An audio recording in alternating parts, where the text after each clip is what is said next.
23rd in order, and let's have a pledge of allegiance.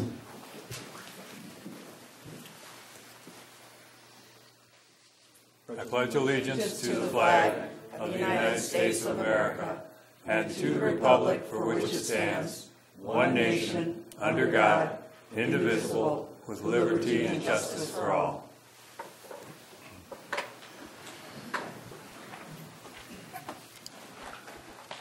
Roll call. Let's see, Mike Kramer's not here. He called in. I'll move to excuse Mike. Second. All in favor? Aye. Aye.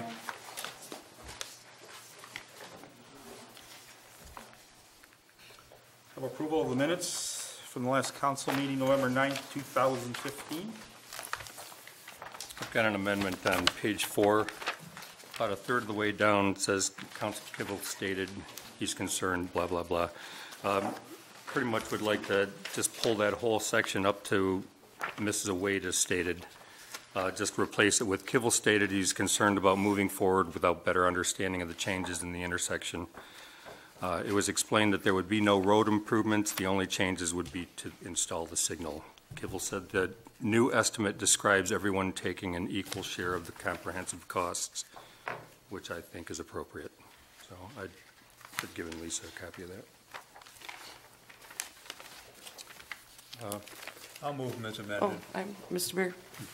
On page 8, please, on the first paragraph, it is the second last sentence, and it states, Council Member Kurzweil stated we are creative, out-of-the-box thinkers, and then I would delete the next 3 words, and we think. And then the rest of this sentence stands as written. I'll still move them as amended. Second. All in favor? Aye. Aye. Vote. Okay. We don't have approval of the bills, none. We had a lot last week, 2 weeks ago. So approval of the agenda. Any additions, subtractions? There we already know are about? 2 additions to the published agenda. One would be item number 8. This was added by Mayor Gallus. A discussion on blight ordinance and the unsafe structure placards. And the second would be item number 9 under new business, discussion downtown. This was added by Councilwoman Kurzweil. Move the agenda as amended. Second. Favor? Aye. Vote. Aye. Okay, at this time, we'll have a public comment. Anybody has anything that's not on the agenda that they'd like to talk, speak? Please state your name and your address, and welcome.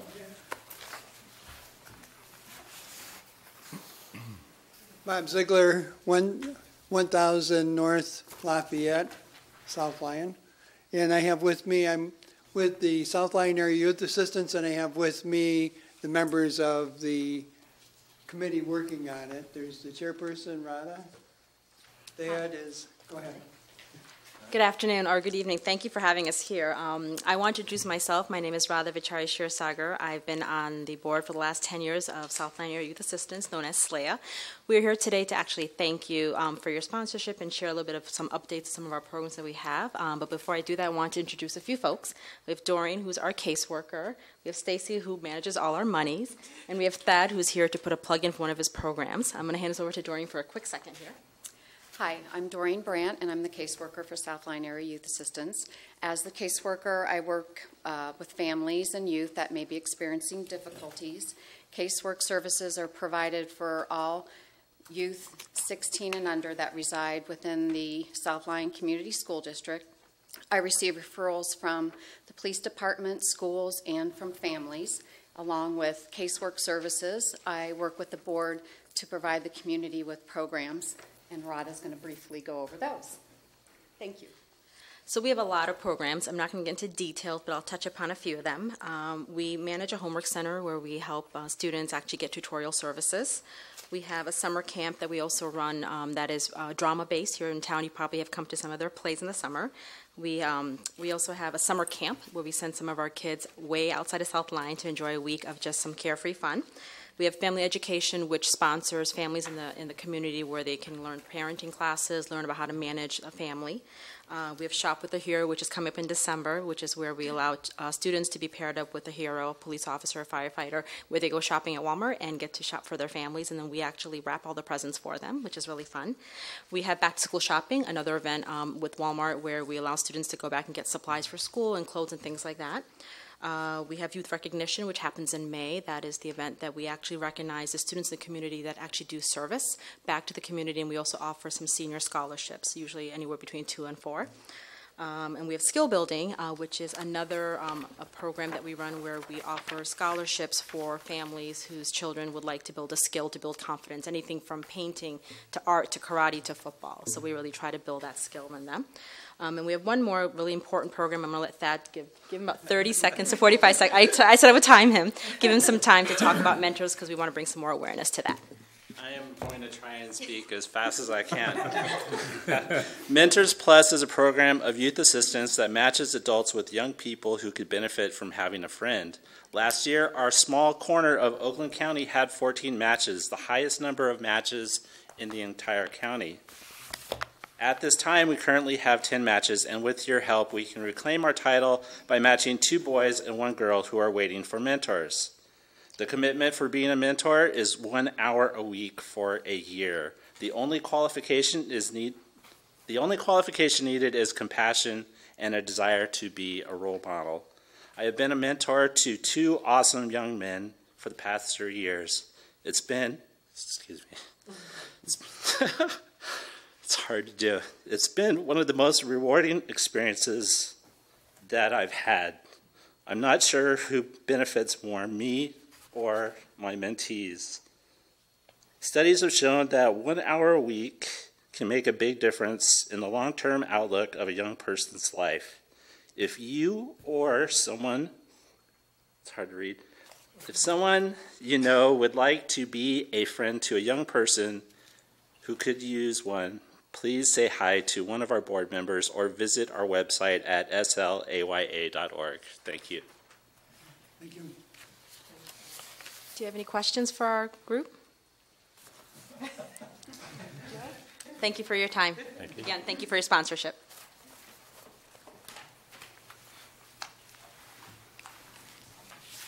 Is there anyone else that would like to speak?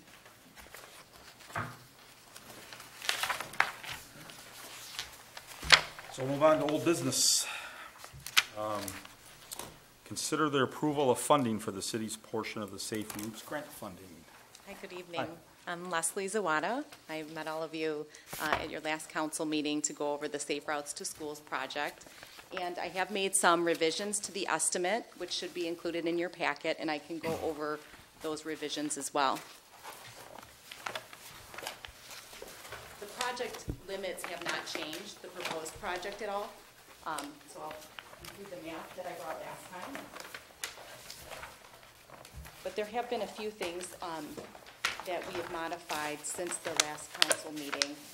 Just going through just to give you a quick update, on the spreadsheet, when you see the items with the yellow, we modified the unit prices throughout the estimate. And when you see the green color, those are new items. And the green color, the additions to the estimate really are due to the pedestrian bridge crossing of the Sayer Drain. We needed to increase the cost of it. MDOT requires a 14-foot wide pedestrian bridge when their grant projects. So the pedestrian bridge costs were increased, and we had to include the abutment costs, which is really the foundation of the bridge, in the estimate. The important thing about the estimate, which we discussed at the last council meeting, is for it to be conservative. And after talking with all of you 2 weeks ago, I wanted to make sure that our estimate when we apply for the grant is conservative, meaning we want our numbers high going in. We don't want them low, because if you apply with numbers that are low and the bids come back high, the grant will not cover that in a match. The communities and school district would have to cover it at 100%. Now, my understanding is if the grant or if the bids come in 10% higher than the estimate, at least according to the TAP program, which is this falls under, you do have the ability to reject the bids and basically say, we're not interested in continuing this. But applying for the grant, these are the numbers. We've increased the unit prices on a few different items, including the curb and gutter removal, pavement removal for driveways, some structure work, erosion control, silt fence. Minor in general, but when you look at the totals, they did increase since I was here last time. And I'm happy to get into the details. I'm not sure if you have any questions. And what I did since the last meeting, Weberville actually applied for a Safe Routes to Schools grant. And they had bid tabs as of last year. So we compared their unit prices because a sidewalk project is different than MDOT bidding a road project. And so originally I had used MDOT bid tabs, but those could be from random road projects. So we wanted to have a little more of a comfort level going into this, that our prices were going to be close. I happen to notice on page 4, the upper section, 9 Mile and Pontiac Trail intersection, and I'm not tracking why we would not be splitting that 3 ways. And that impacts both the township and us, so. Those should be even numbers. Yeah. So I can make those revisions. The 2 last lines, you know, yeah. There were a couple that were solely in our, our responsibility, area of responsibility, and the intersection you and split. theirs, and, but this one's both of us.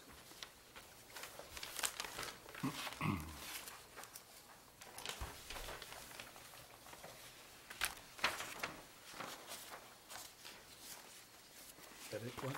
Yeah, that's all I have, thanks. Joe? Yeah, I do have a brief question. Can you just kind of describe the bridge and a little more, how big it's going to be, the exact location? I know it's in the plans, I'm looking at it, but I'm just want to get a little more information. The pedestrian bridge is going to connect the residents along Princeton in that neighborhood directly over the Sayre Drain. They'd be able to avoid Pontiac Trail completely and go directly to school at the middle schools. So the drain, let me go to that sheet if you'd, I don't remember the exact footage. C-17. So it's a prefabricated bridge, and there are companies like Contech and other manufacturers that make them, and they deliver them in pieces. And essentially, you fabricate it on site, but it's made somewhere else. You just put the sections of bridge together on site. Are you familiar with what she's talking about? Yeah, Okay. yeah. I'm just, the location, again, you said is by Princeton. By Princeton, yes. At the end of the houses on the south side of Princeton, Okay. before you get to the See if I drain, can show you Yes. here. that's a break in the, that goes right into the field, and then there's a sidewalk that Right. ties back down to a sidewalk that's already there. By Bigby, yeah. Yeah. Right in this location here, I'm not sure if you can see from this area, this is Yeah. Princeton. Okay. This is Pontiac Trail. And then the bridge will cross the drain and then connect to the existing sidewalk at Millennium. That answers my question. Thank you. Harvey? Yeah, I have a couple of questions. On the engineering, on this document, the first document that we have, the cost went up pretty significantly from the spreadsheets that we had the prior 2 meetings. Am I correct on that? The total engineering? The base, just by line item, all but, there's a new one is the bridge foundation design, and the other one is the traffic light design. That didn't change, but all the others changed from what we saw 2 meetings ago. I'm not sure what you had 2 meetings ago. As of the last meeting, they're the same. Well, the last meeting was pretty much the same as the 2 meetings ago. But, well, just for example, base survey package went from $1,500 to $8,280. The grade inspection package went from $3,000 to $10,040. Engineering package went from, I think, $3,000 to $10,720. Contract administration went to $3,875 to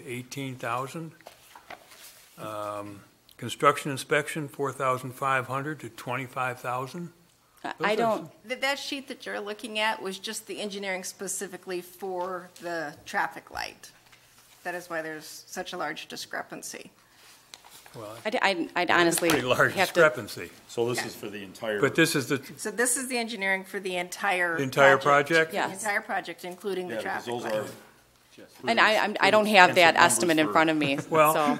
all right, then let me just follow up with then, at our last meeting, according to the minutes, the motion to authorize the engineering and construction for the city's portion of the traffic signal, that's what we passed, and that is still accurate. Is that correct? Correct. Okay. And one thing I didn't mention last meeting too, for the traffic signal, the city could use their tri-party funds to fund that project. And I forgot to mention that, if that's how you choose to fund that. That would make sense. All right, that's all I had. Thank you. Sure. Maggie? No, thank you, Mr. Mayor.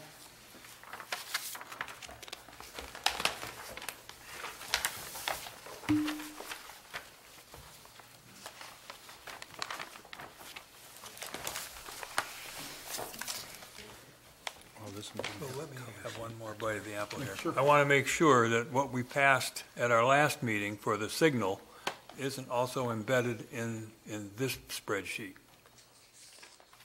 Well, it's in the total, because it's still it's included in this spreadsheet as well. If you look at the grand total, what we passed at the last meeting, it is included in that grand total amount, what we passed at the last, on the bottom of page 4, where it says grand total.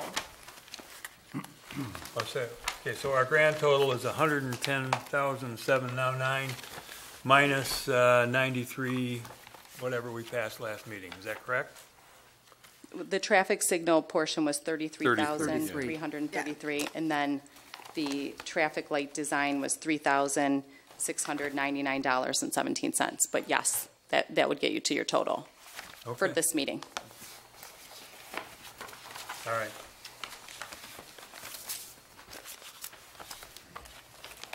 Well, if nobody else has any questions, I make a motion that we approve the city's portion for the entire project of $110,709.48. I'll support. Any discussion? All in favor? Aye. Aye. Opposed? Thank you. And if any of your residents have any questions, feel free to give them my contact information. I'm happy to answer any questions they have. Okay, thank you.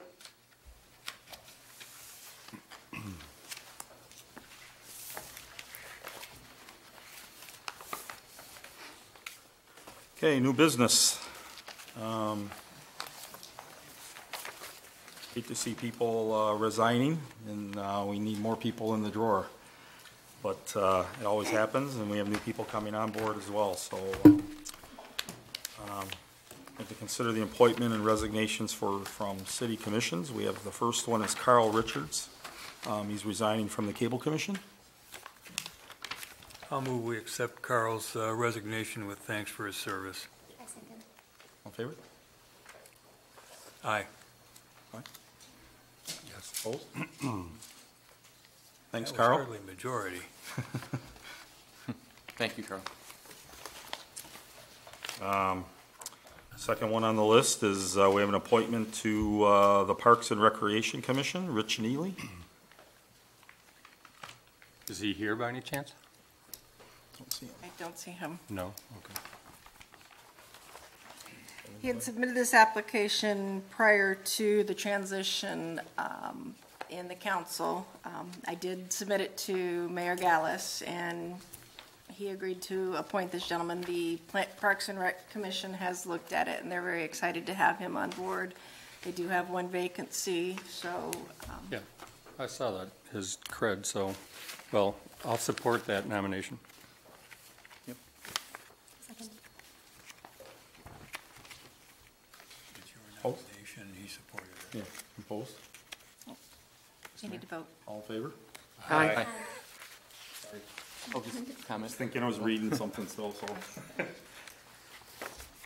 Oh, thank you, Mr. Mayor. Just comment that if I do recall, we now have a full board for the Parks and Rec. Correct. So this is very good news, so thank you. Again, I'd like to say, unfortunately, we don't have enough people that are always wanting to get involved. So anybody that feels the call of duty would like to get involved in one of the boards or commissions with South Lyon, we're always looking for other people. So contact the city and get your name in the hopper, and next time something comes up, you never know. So that's how I got involved in all this and started. So I want to thank Mr. Neely for wanting to step up.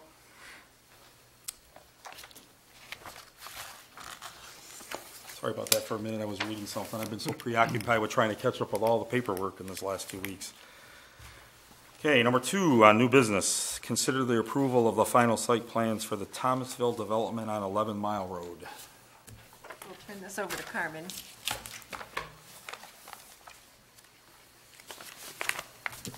Thank you, Mayor, council members. You have before you a proposed plan unit development for the piece of property that is, it borders the railroad tracks on 11 Mile and is directly in front of the Colonial Acres property.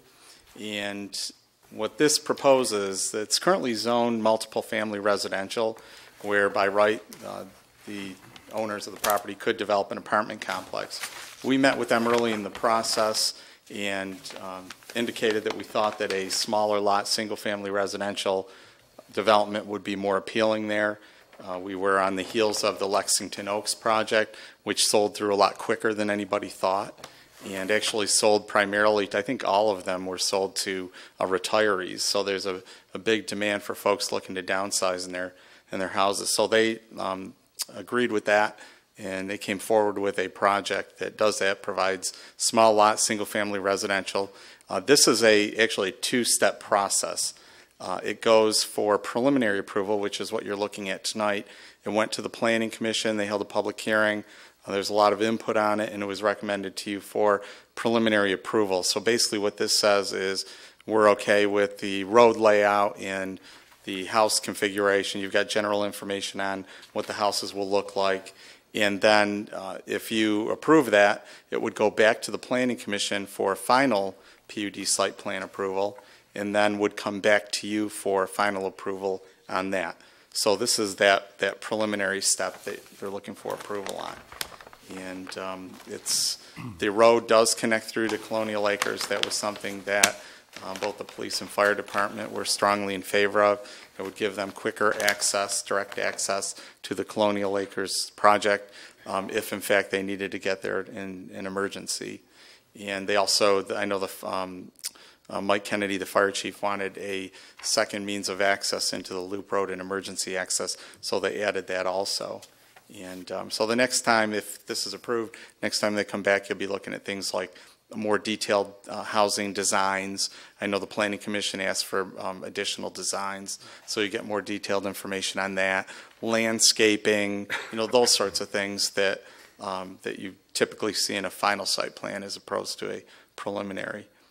So with that, the applicants are here, and the engineer for the applicants also with the applicant. And if you have real detailed questions about the project, I'm sure they could answer them, or more general ones about the Planning Commission review, I'll be happy to answer those for you. Well, I think this looks great. It's a nice transition from the Colonial Acres to the regular residential setup across 11 Mile there. The one misgiving I've got with it, the idea that the side yard setbacks, I won't roll over on the, I know it seems marginal, but going from 6 foot minimum to 5 foot minimum on one side, that ultimately ends up meaning that a house could be 10 feet away from another house. And I like the idea of having at least 12 if you had both your six side yards abutting each other. 12 gives a great deal more opportunity in the event that there's some kind of a fire event that takes place and there's got to be some kind of rescue attempt from that area. That extra 2 feet could end up proving to be pretty useful. So I don't think that's going to likely have a substantial impact on your plan. But that was really the only thing that I had when you put that secondary access in there. The rest of it seems like it's a good fit there. So I just wanted that on the record, not that this really plays a role now, but I don't want our next go around, if it isn't accounted for, at least I can refer back to this meeting and say that you weren't surprised. So, Mary? I actually have a few points. I think this looks great, but I do have some, not necessarily concerns, but just questions so that I know what's going on. Okay, so May 16, 2014, the fire department actually expressed a concern about unit density, and I can kind of see where they're coming from, because it looks like the ordinance is R1, zoned R1, with the exception that it can be R3. RM1. I'm sorry, RM1. But then with the RM3, I believe, is it? No, it's R3 regular residential, yeah. R3 density. It's basically 3.7 units per acre, but this is kind of pushing the limit, isn't it, by 5.4 units per acre? So I kind of feel like it is a bit dense. So has It's that been 3.7 units per acre, I think, is what we, and that's what's permitted in the R3. See, the big challenge, which is why we directed them to go to the PUD, is the ordinance allows you to go under the R3 designation when you do the PUD, but the density doesn't, the requirements don't really match up with this type of a single-family residential development. That's kind of, to make it, a long story short, the ordinance didn't really adequately deal with this type of development. So that's why we went with the PUD and went with the waivers instead of trying to fit it into one of those zoning districts, because it really didn't fit this type of development. Okay, so I guess the reason I brought it up is the concern was residential sprinklers being required just because of the density. Is that going to be something that is addressed? Is there going to be safety concerns with the density level? That's probably something that I think that the applicant would have to answer on that one. Okay. Yeah, I know there's, I know a number of fire departments are looking to get sprinklers in single-family homes like that. Okay. And there are certain, I think, thresholds they have to exceed before they get there, but I don't mean to speak for them. I'm certainly not an expert in that. No worries. My next question, though, was also, is this strictly for the baby boomers, the retirees, or is this for anybody? Because I was kind of getting the idea that it was geared toward the older generation, and I was wondering if there's anything the younger or middle-aged generation can move in as well, or is this strictly baby boomers, retirees? That's a good question, because that was asked of the Planning Commission. It's not age restricted, okay. So it's open to anybody. I just know because there was concern by the folks in Colonial Acres that, you know, would there be a lot of families with children and so forth. And I actually confidentially asked the folks at Robertson Brothers who did Lexington Oaks what the age breakdown was for the folks, because they have application information and so forth, generally what it was, and actually about 100%, all of the people that purchased in there were retirees. That doesn't mean that it has to be that way, but this is the type of unit that retirees are looking for. So. Which I completely understand, Yeah. and I was just wondering if it was restricted or not. Thank you. You're welcome. Thanks. Good question. Joe? I don't think I have any questions, just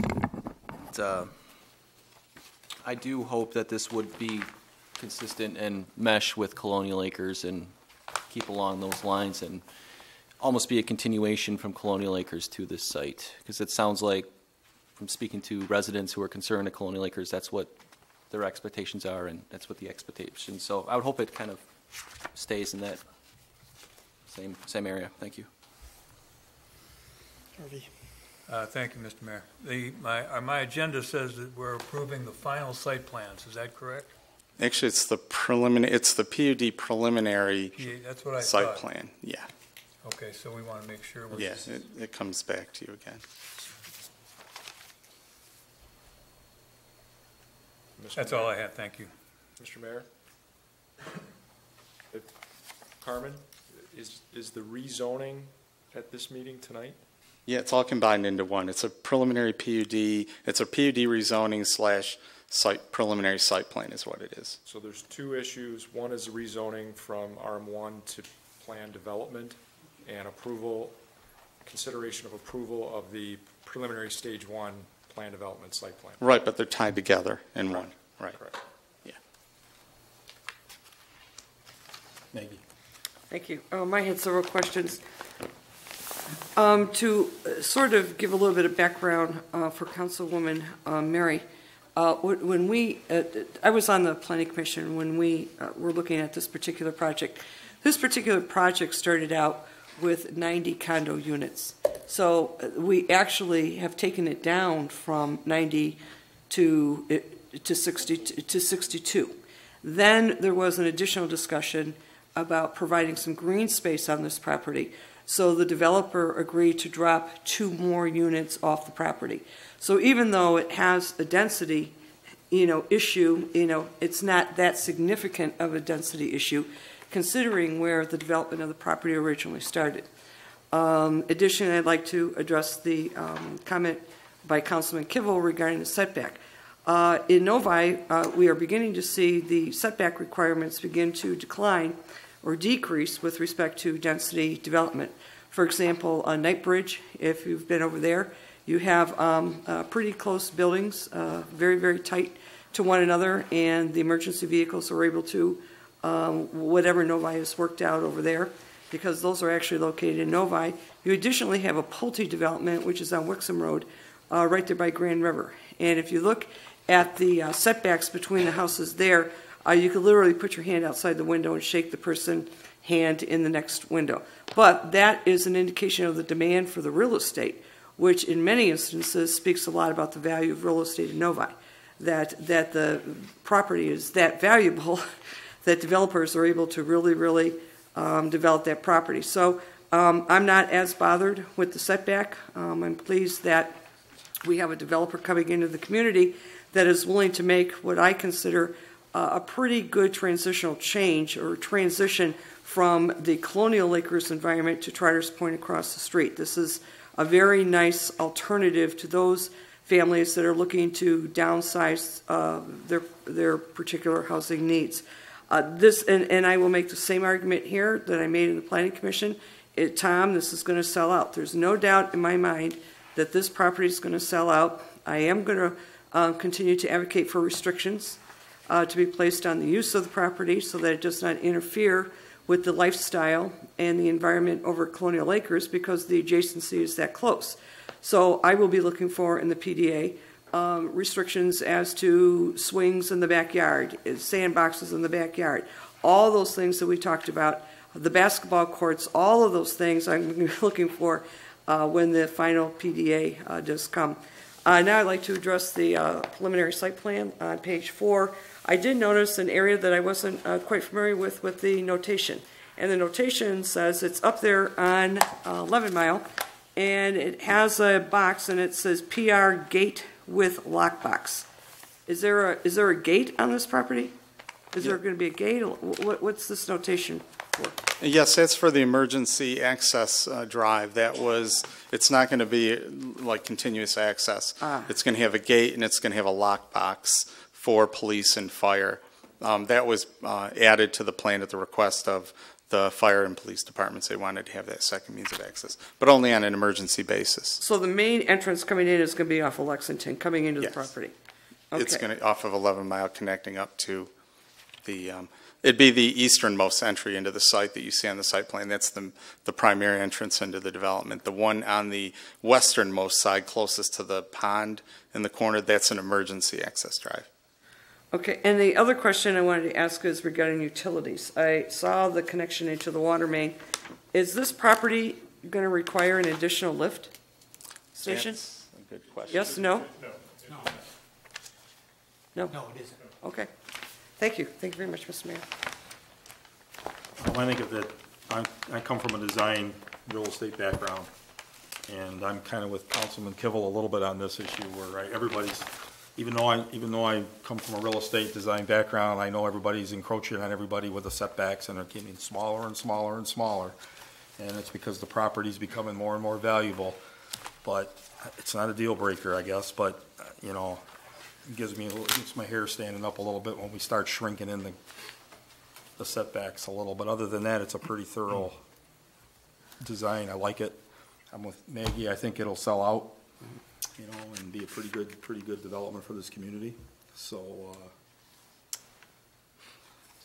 that's what I have to say. Not much. If I could just add one further thing on that whole business, the idea of people, especially when you end up becoming more senior and you just don't want to end up taking care of the maintenance of your yard and all that. I understand that this is clearly beyond just a mow strip around the house, so I mean people will have a yard.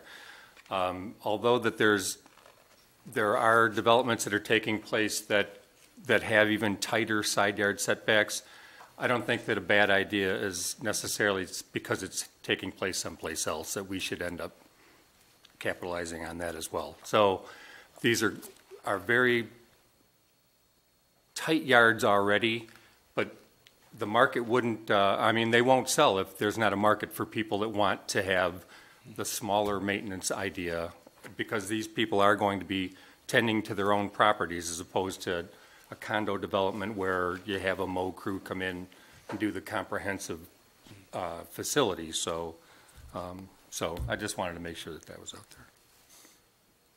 Mr. Mayor? Yeah, and just as I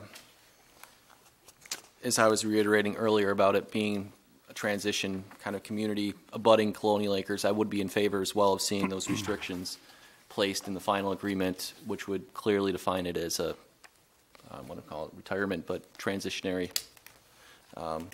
community with excluding swing sets and those sort of things. So that'd be a major thing for me to see. Thank you.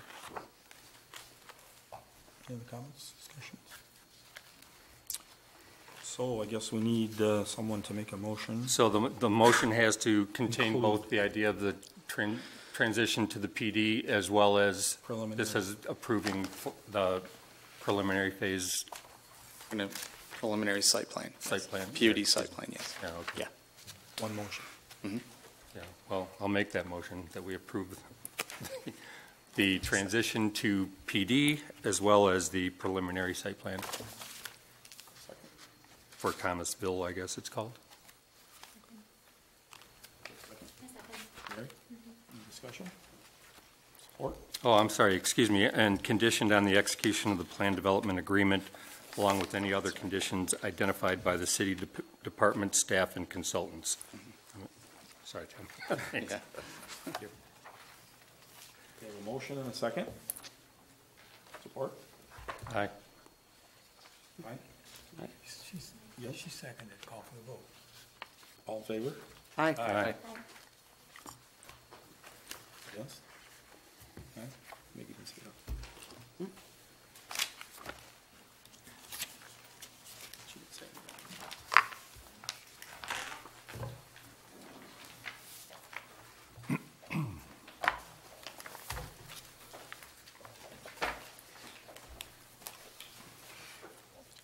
Okay, new business number 3.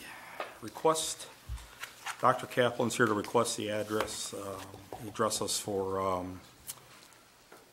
a drive approach. It is Chiropractic Clinic on 410 North Lafayette Street. I'm Dr. Kaplan. I've been in practice in South Lyon for over 26 years. Dr. Kaplan, if you can speak into the microphone Okay, so that am I allowed to give them? you're allowed to give them that, but we need you to speak into the microphone. Photos, these are 6 photos that were recently taken. Okay, if you have any questions, they're numbered on the back. Into the microphone, please. On the back of the photos, and explains what I'm trying to get across here. I've been at my Hey, present. Doc, speak into the mic. I've been at my present location at 410 North Lafayette for about 10 years now. The problem is at the southern end of the parking lot there, it's a low area and the water is just accumulating. And it's like I have a little mini lake there now. and it's just getting worse, and it's actually sinking. I understand my responsibility is to maintain the property. On one of the pictures there used to be a grassy area that was about 8 to 10 yards long, 3 to 5 yards wide. And I know I cut the grass every year. I've planted seeds there. In the fall, I rake the area. In the winter, I maintain a passageway. I buy salt so the pedestrians and the students have a safe path. I understand maintenance, but we're up to repair. And I'm not an engineer. And the repair, I have spoken with Mr. Martin many times. We've shared, and I've spoken with the city managers, both present and past. And initially I was told that this was, the city would tell me it's a county problem. The county would tell me it's a city problem. And I would call the county road commission, and they would send out 4 or 5 times, they've sent out a patching crew. The supervisor of this patching crew who would come out, he had told me, he took me aside and he said, Oakland County, this is a low priority, this project, and they have other higher priorities. Well, I just told them this thing's getting worse. It's going to be a sinkhole in a few years. That's what the supervisor had told me. Now, with the completion of the underground water, the piping that they did underneath with the fire hydrants that they put in there, not only me, but my patients and a lot of you notice that this lake or this has gotten way worse. And again, I'm not an engineer, but the water, every time they work on this part of the roadway, it appears that they build it up. And the waters just keep running down, and it's not going anywhere. It should be diverted. There is a drainage on one of the pictures there. There's where one of the newer hydrants are. That's where it's a little bit south of me, and the water is just not getting there. I did have a company come out. They came to my office by mistake. They were going to another chiropractor to do their parking lot, and I asked the guy to give me an estimate. Well, he told me just to put asphalt down, to build it up, and maybe divert the water away. You know, there was no guarantee. That was like $2,500. But he said, this needs to be repaired. In order to repair it, you need to dig down. He said the foundation is ruined. They need to dig down, take out the old concrete foundation, put in a new one, put over and divert the water away. And he just told me it would be thousands and thousands of dollars. Okay, I don't have that. I don't have that capability. And again, I understand the difference between maintaining, as I have been doing, but I think it's beyond my capabilities. And I've addressed this before to other people, and in fact, this summer was an average summer. We had very few dry days in this particular area. And we'd wait for it to evaporate, a rain would come, and we'd be flooded again. And the cars that are coming in for Tom Groom, myself, there's a financial advisor who rents the upstairs, it's just sinking. And I'm just looking for your help. I have strangers who come up to me, and I've taken the jokes, how's your lakefront property, the next Great Lakes, and I'm just looking for your help. If there's any way this governing body can help me, talk to the people at Oakland County. The people from Oakland County are going to tell you it's my responsibility. But my responsibility, as I know it, is to maintain the area as best I could. But when it comes to digging up the roadway and digging up the other, I don't know. I'm just a chiropractor. I'm not a civil engineer. So I'm just looking for your help. Do you have any questions on those photos? Go ahead. Yeah, Dr. Kaplan, I don't have any questions for you, but I do have several questions because I think this speaks to a larger issue working with our businesses. You've been in here for many years, and having to come before us speaks volumes. It shows that there is a problem that needs to have some attention. The reason why I wanted to jump in and ask the first question was because there was a resident who approached me that lives off of Lake Street, and they had a similar Great Lake popping up in front of them. And I asked the city if we could help or whose actually responsibility it was, and it was kind of the same thing, pointing this way or that way.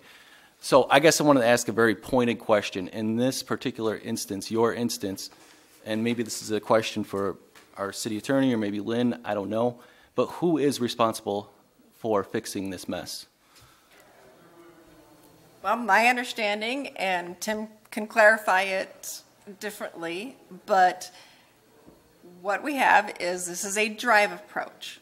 It is the property of the business owner. It has an easement with a right-of-way.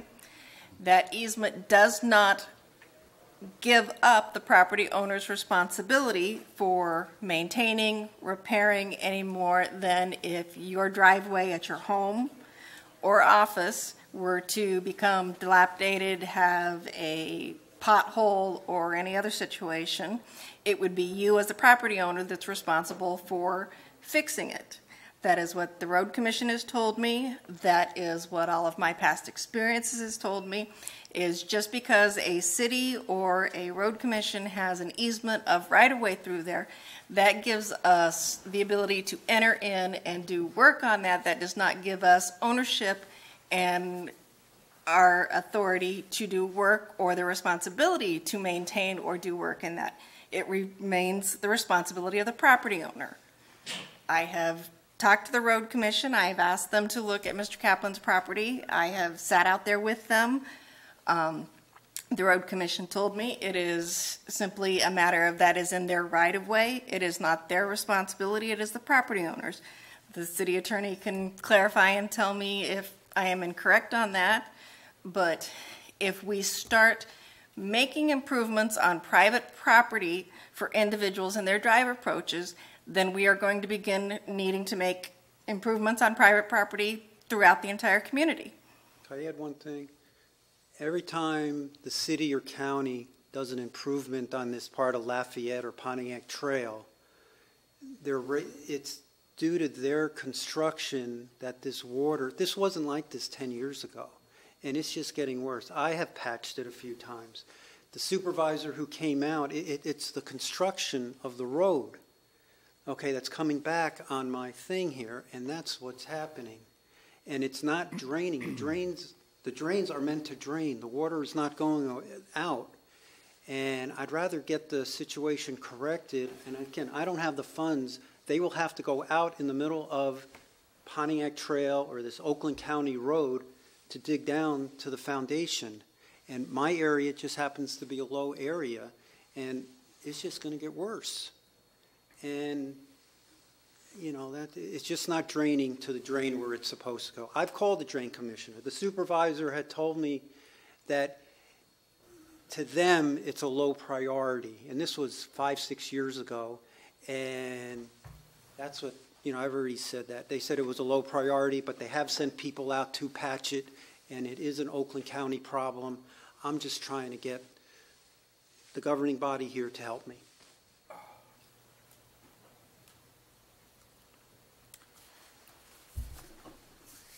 Well, it's about 4 inches deep. I mean, I understand your trouble there. If they dig in that street, they're still going to have to close off the, you know, the roadway. They're still going to, or whatever they do. Again, when they put those on, when the railroad people this summer, when they increase the slope to the approach to the water is just rushing down. We don't have the problem on the other side of the street. It's on my side of the street. Or your other approach. You have two approaches, one on the north, further to the north, one to the south. Your north approach is bone dry all the time, isn't that? Well, it's not bone dry. It needs to be filled, that part, but yeah, that. I mean, much better. Much better. It's much better, but it's not bone dry. But it's the southern part that's going. And the people who live next door to me, they had the same problem. Okay. before they moved out, and their basement even flooded. I don't have that problem flooding in my basement there, but that's all. I'm just asking for your help, and I think the county is just passing the buck because it's an easier avenue. But prior, they were listening to me. I've had them come out. They did do the patching work, and it just needs someone to look at it so the water does get there. And that's all. I don't have the funds to do it. I'm just to do that. Well, I mean, we can call them as well on your behalf, but it's not likely to end up having substantially different results than what you've had. We don't hold sway over them. We simply are victims of the same kind of, I mean, we have all kinds of stuff. Lake Street and 10 Mile and Pontiac Trail both have numbers of driveway approaches that the road's been built up so far that now water just sheds down their approach and pools on the sidewalks. Mine's in the street, but it's not going to the drain. Well, I understand that. I'm giving you an example that we have this much influence on being able to get them to completely reconfigure infrastructure because of the cost that's inherent to do that. So, I mean, we can call and fight for you, but the chances of getting success is really pretty remote. I have had a meeting with the county drain commissioner and his staff. I can ask them to come out again if it's truly a drain issue. They're willing to meet and work with us. I can ask them to come out, take a look at this situation, see if they're willing to work with us on it, as they've been willing to meet with us on the drainage issues by McCaddy and Pontiac Trail, by Browns and 390 Lafayette area. I can ask them to come out and look at this issue as well if it's truly a county drain issue and they need to fix the drain like they did by Water's Edge. Perhaps they're willing to come and take responsibility. I personally don't think that that's a drain issue. That's a storm from RCOC, you know, so. I just wanted to confirm with the city attorney it is affecting the sidewalk and it is spilling into the street. So whose responsibility? I mean, it is affecting both private and public property. So is that? I haven't seen the pictures. I'm not sure. I know where I know where the property is, but I don't know what the issue is in particular, what's causing what. But clearly. The road's high, his lot's low. I mean, that's as basic as it gets. With the onset of winter and the icing and all that, it's sinking. It's getting worse. Oh, you can see it. It's clear. Pictures don't lie. But I just wanted to confirm with the city attorney that is in fact the law as to whose responsibility it is. Just to kind of, not to point fingers by any means, but just to see clear cut. I mean, I would have to look and see where the right-of-way ends, and then we get into the question of whether the right-of-way shifts any responsibility for maintaining the underlying fee property. Okay. And if it's a road commission improvement and drainage coming from the road commission's improvement, then it's a road commission responsibility.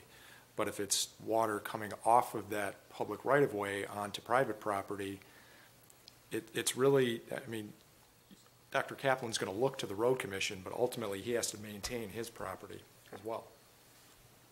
So I'm not sure I have a clear answer for you.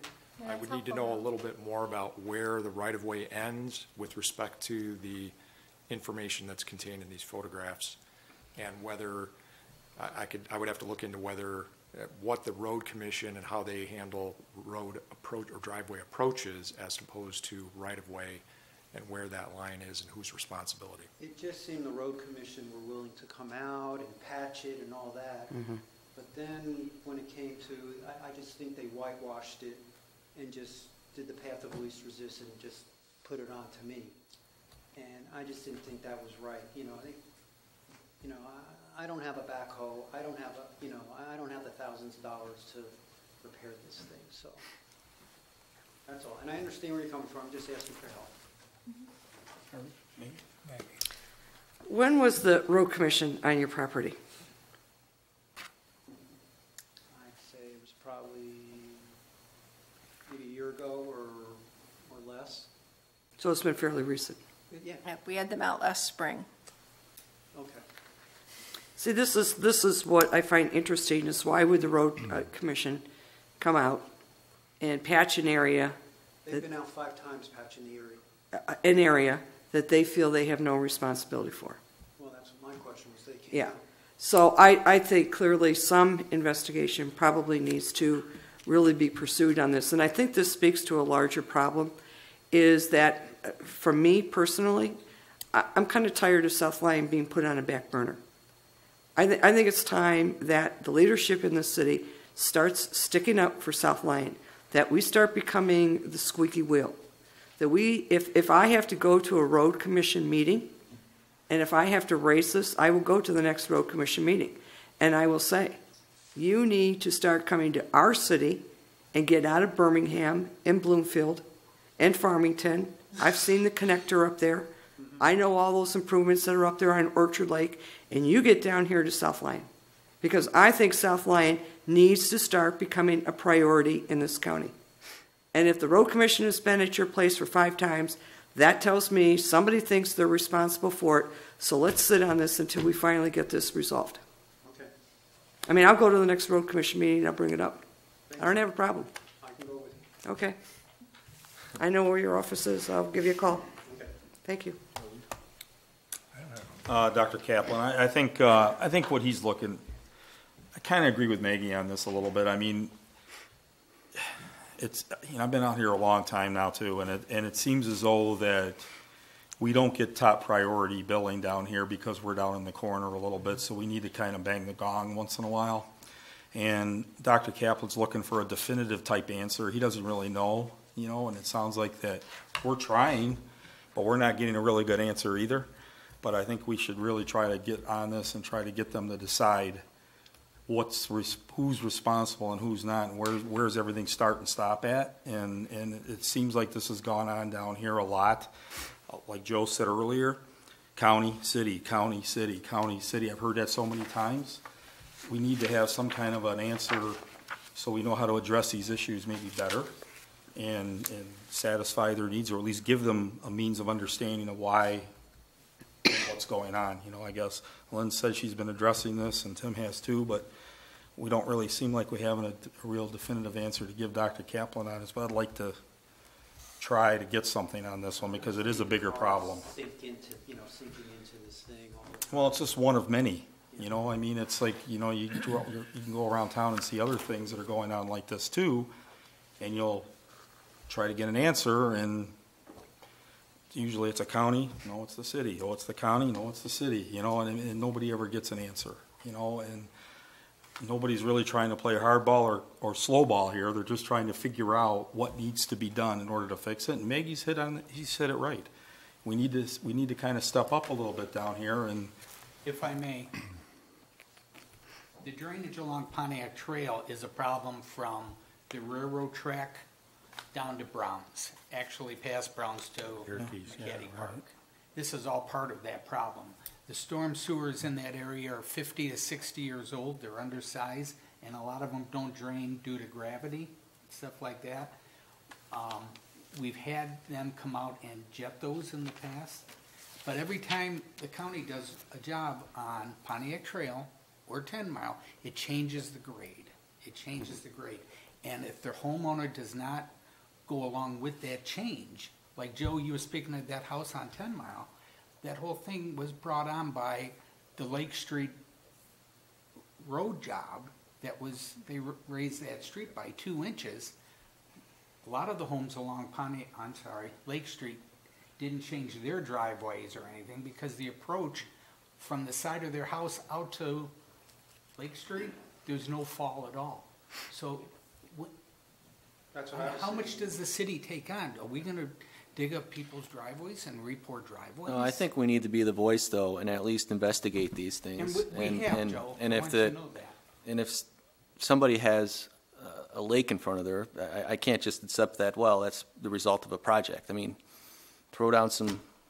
get on the people that need to get on it, and let's start helping residents. That's how I see it. So. The real question I have for Dr. Kaplan then, your north approach is much, much better than that south approach there. And if you look between the driveway and the road, I'm sorry, even the sidewalk on the road, it's the approach that is underwater. Is that true? Yeah. So the sidewalk is fine and the street is fine. It's the approach right there. It's not the approach, they keep raising it like you were saying, and it's coming down to a low point. I mean, there are potholes that are quite big there, and it just keeps filling, and then it expands, and it's just saturated. The water never goes away. We had very, very few dry days this summer. It would evaporate a little bit, but then it would rain and it would be flooded. So it just keeps getting worse, and it's just saturated, and the foundation is weakened, and it's just not diverting the water to the drain, which is just a few yards down.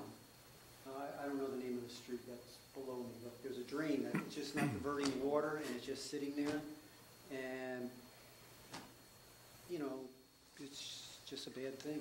It's getting worse. The north side of that driveway, I mean, the elevation is higher because it's trying to crest the railroad tracks, you know, so, That's yeah. exactly right. Right. Yeah.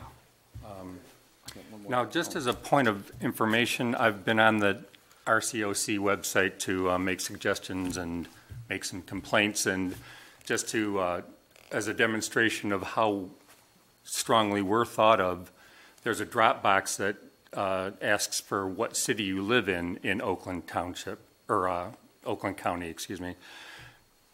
South Lyon doesn't even present itself in that drop box. I called them asking, you realize that we are in Oakland County, correct? Well, yeah, just use Lyon Townships. That's close enough. I thought, well, I think you've pretty much spoke volumes with that comment. I actually live in Farmington, and I know what you're talking about, the roadway. A 12-mile road in that area, man, they had it done. They had it done in phenomenal time. You know, in a phenomenal time. It inconvenienced us for about a week or so. But they had it done. The flooding's not there. They did it. And I don't know. I'm just... No, they can fix... I spend more time in South Lyon than I do at home. I feel like But that was probably an easier remedy than what doing all these little incidental things that are an inconvenience to. It's been going on and on and on. I understand that, but their return on the investment of their time and materials on the 12-mile project is a lot more notable than what that the response you're going to be able to produce for them. Needed it. It wasn't flooding that bad. I'm telling you, as a person, it wasn't. I didn't. Between Drake Road and whatever, and Farmington Road, I personally, as a taxpayer, I personally didn't think it needed it that bad, but we saw the things up, and boom, someone must have said something, and it got done within a week. Right. But when you let it go, then it becomes a bigger problem, then it gets more expensive, and it's harder to fix. So, I mean, you know. But thank you, and look forward to hearing from you. Just one final question, John. Oh, just one final point. I just wanted to say that, you know, this wasn't, we kind of alluded to it with the sinkhole. This is a safety issue as well. I mean, you have ice, cold water, winds coming through, the ice is going to freeze over, people walking on the sidewalk, they can slip and fall. And there's a huge liability. So I'm not saying it's your problem, I'm just saying in general, this is so the city has the best interest to Well, in the summer, I get the mosquitoes there. Yeah, have a pulse on this. So my next question is, Lynn, are you going to arrange another meeting with Oakland County or? Yes. Okay. I'm going to go to an Oakland County Road Commission meeting. Personally going to go speak at the public comment section. I'll give him a phone call. It's not a big deal. And I know where Glenn's alluding to on this. It's the same thing that I kind of said earlier. You know, it'd be nice to be kind of respected a little bit. I mean, the whole state's recognized who South Lyon and Lyon Township is. Nice to have our own little drop box instead of being go put it in the Lyon Township hopper. You know, I mean, we need to have a little bit more. This has gone on for a long time. I was on the city council a long time ago. It's not that we don't get along. It's just we just have to fight like crazy to get things done. We've had Oakland County Road Commission, and they beg off right at the table saying, well, that's a drain commission problem. See.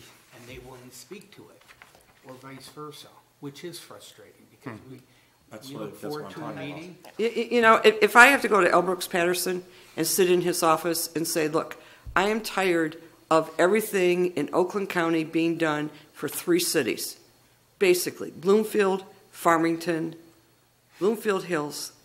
I mean, that's about it. That's where your roads are going to look the best. You take Telegraph and you travel north on Telegraph above 12 Mile, and it's pretty pothole free.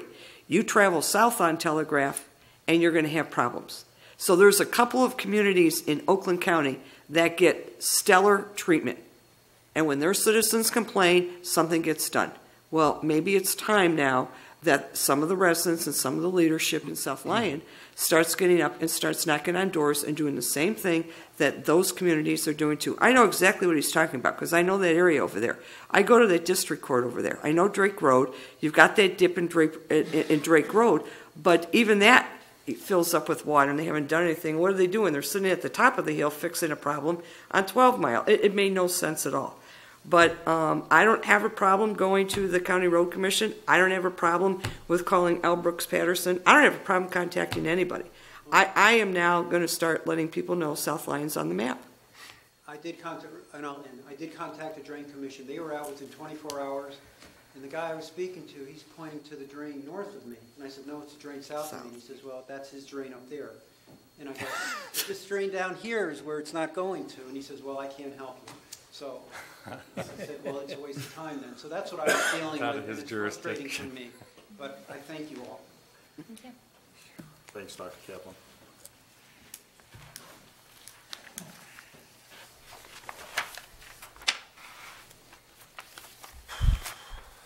Okay. Consider setting public hearing date for the CDBG application. The project's for the Senior Center in Haven. Okay, the 2016 CDBG application deadline is December 18th, and the city has to hold a public hearing related to our application and the projects that we would like to support regarding the funds allocated to South Lyon. Our estimated allocation for 2016 is $35,261 with a minimum project allocation this year of $3,000 per project. Due to the minimal funding that the city qualifies for and limited areas in which the city has that we can use the funds, it's most reasonable at this time to continue to use our allocation for 2016 to support the projects that we have in the past years, which are the Senior Center and the public services for battered and abused spouses, which we normally goes to Haven. Unless the council would like to change those projects that the city supports, we can set the public hearing for our December 14th meeting, get the public notice in next week's paper, which meets the 10-day public hearing requirement, and move forward with our application. Mr. Mayor? I wanted to make a comment on one of the allocations. Yes. I understand the Senior Center, that would be here for in South Lyon, correct? Yes. Senior here. And then we have Haven, which is located in Howell. Haven is actually a multi-county, and it's located in Pontiac, actually. Pontiac or Howell? It's Pontiac. Pontiac. It's the one that we support, because it has to be in Oakland County. Is there any reason why we could not consider the organization that appeared today, the South Lyon Area Youth Assistance? We already support them. We already support them through a separate grant? But not through CDBG funds. They're Oh. not a CDBG eligible organization. Okay, then my next question is are we able to find an organization here locally, I saw it on the back here, dealing with substance abuse services? We do have a drug problem here in South Lyon, and I was just wondering if there was some way we could target some grant funds to address a little bit of the heroin issue.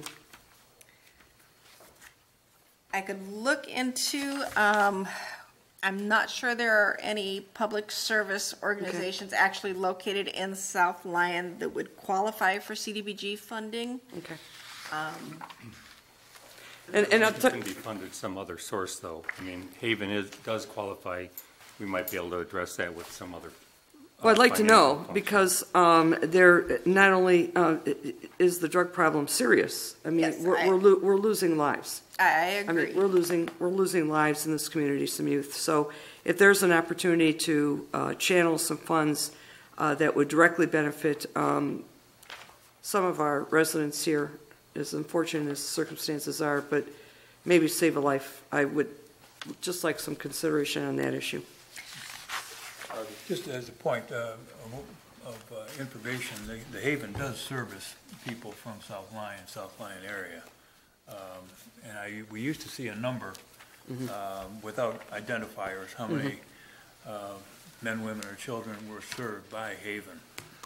And that number actually will be included in the actual application. We'll get that number of South Lyon residents that is served without identifiers, because we do have to include that in the CDBG application, just like we have to include the number of seniors that are served by the South Lyon Senior Center. So it's not like we're supporting an organization that serves another city or another community. I'm interested in the drug issue. Yeah. I will look into and see if there's an eligible agency within South Lyon. Question as well. Go ahead, Joe. Yeah, thank you. Yeah, in the past, yeah, we have supported these two, but I think it's always good to branch out and maybe break old ways and kind of see what else is out there. I did receive a message from a resident, and unfortunately she wasn't able to be here, so while you're looking into the request for Ms. Kurzweil, there was a request. Somebody asked me about free medical clinics, specifically held at churches. I'm not sure if that would be able to qualify, or it wouldn't have to be a church, but a medical clinic in general.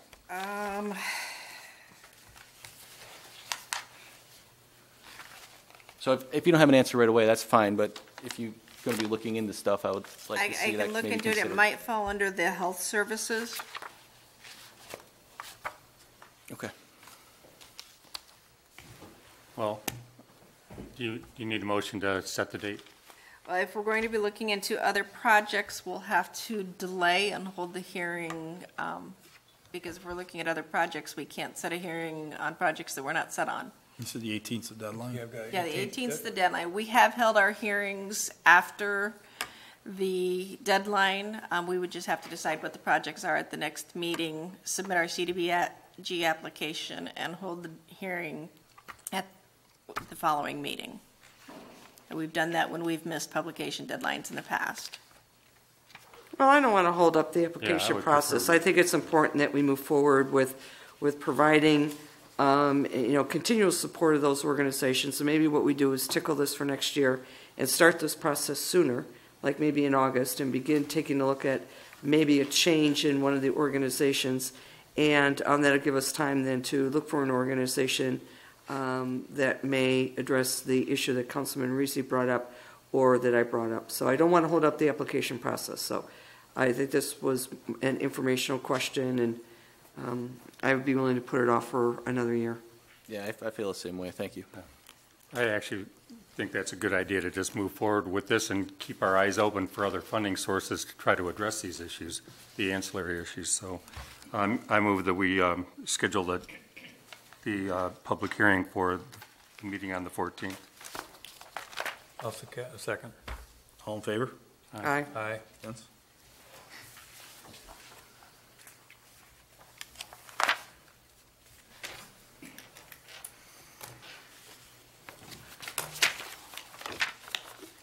Okay, consider the renewal of the lease agreement with Solera for a 2-year term.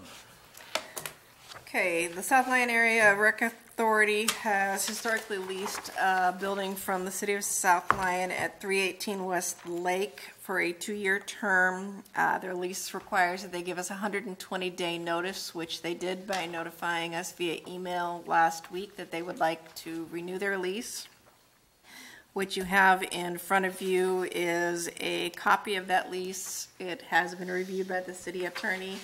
It includes the standard 2% increase in the lease rate paid out over 12 months and 12 equal installments. It would be an annual payment of $9,144.36.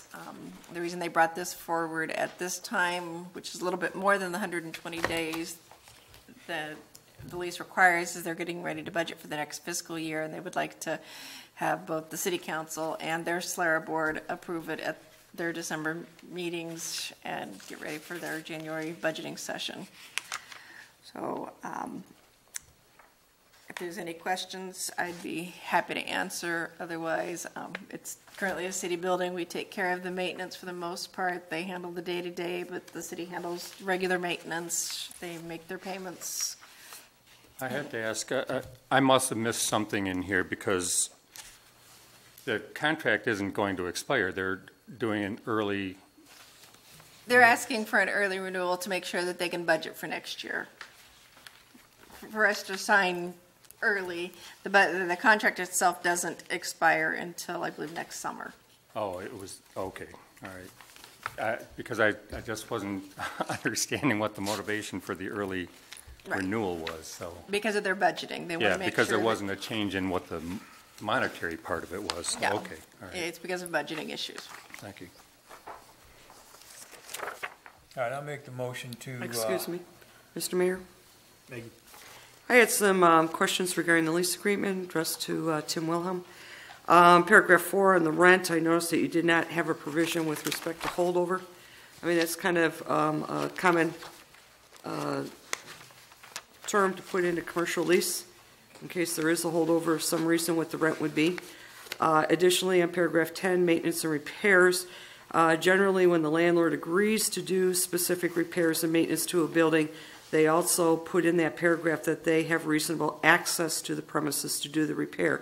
Failure to put in a contract term like that, if you just walk in and do it, you don't want to do it at a time where they're, for example, when they were here, doing their scheduling, have a lot of people in there, because you don't want to be accused of or build the facts for constructive eviction.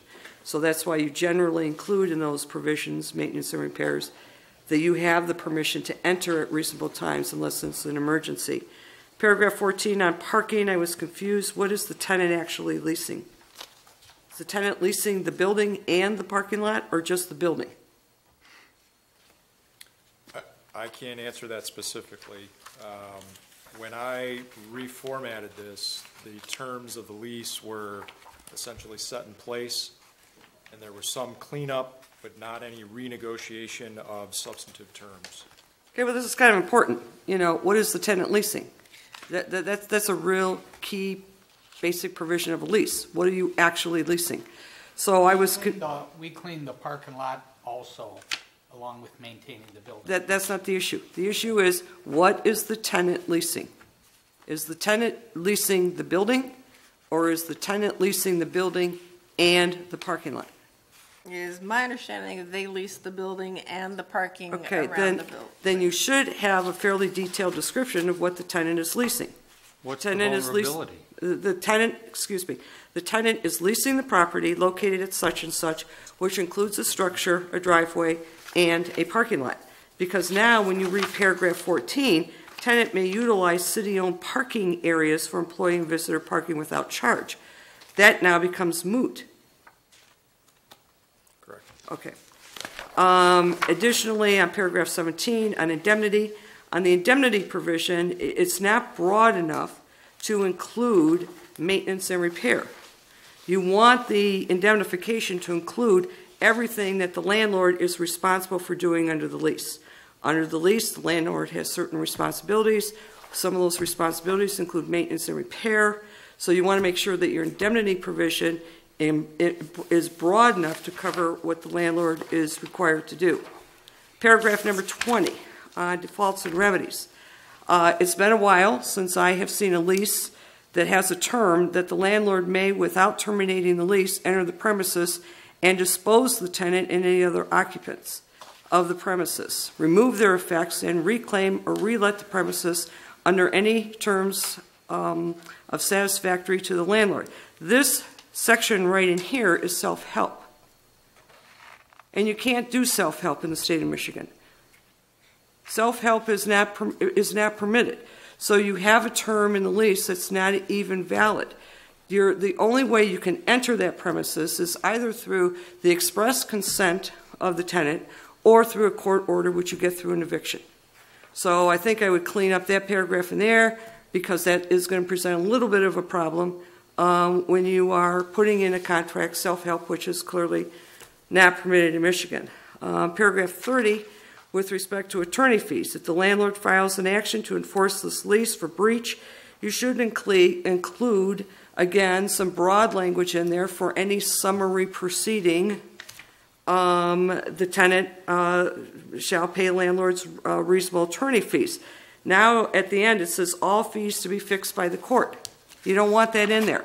This is not a residential lease. The only time you have attorney fees fixed by the court is generally in cases when you're dealing with residential leases and then you're falling under consumer law. But under a commercial lease like this, the parties are free to contract and determine what those attorney fees are going to be as long as they're reasonable. If the property is surrendered for whatever reason, they decide not to renew, you probably should have a contract term in here which says upon surrender, the property is to be kept broom clean and any fixtures are to remain with the property. And additionally, I did not see in here that if there was any dispute or whatever with the property, and this did go to court, that the tenant waived the rights to a jury. You don't want a tenant going in front of a jury. Those are my comments. Thank you.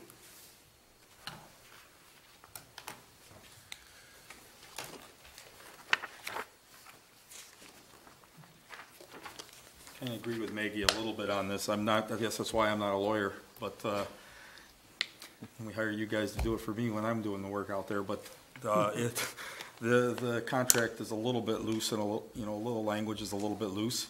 They probably could use a little tightening up.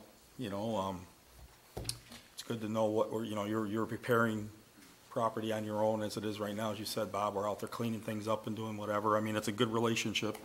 We're probably there twice a month changing faucets. We painted the building, we mow, we maintain the parking lot, we fix lights, that kind of stuff.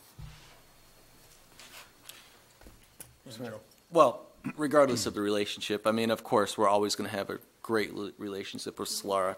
Regardless of the relationship or even the circumstance, I think we should have effective, correct contracts that keep the city and keep us out of vulnerability. So with that said, I mean, like John said, I'm not a lawyer, but I did hear a lot of concerns that make me a little uneasy and not very comfortable approving this tonight.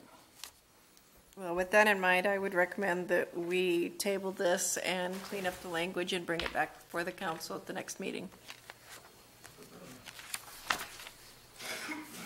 John, I think that's perfectly appropriate. Yes. I thought that their comments were very pertinent to what we're doing here. I just regret that you didn't do that privately with Tim before the meeting rather than trying to throw him under the bus. This is a public meeting. This is where it belongs. No, I don't think that's appropriate. Well, that's okay. We can agree to disagree. It's not a big deal.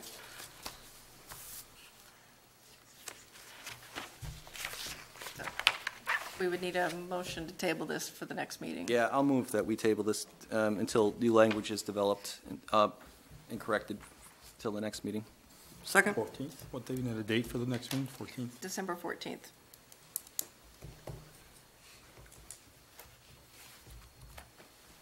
Support? Second. Yep, sorry. All in favor? Aye. Aye. Aye. I didn't hear it.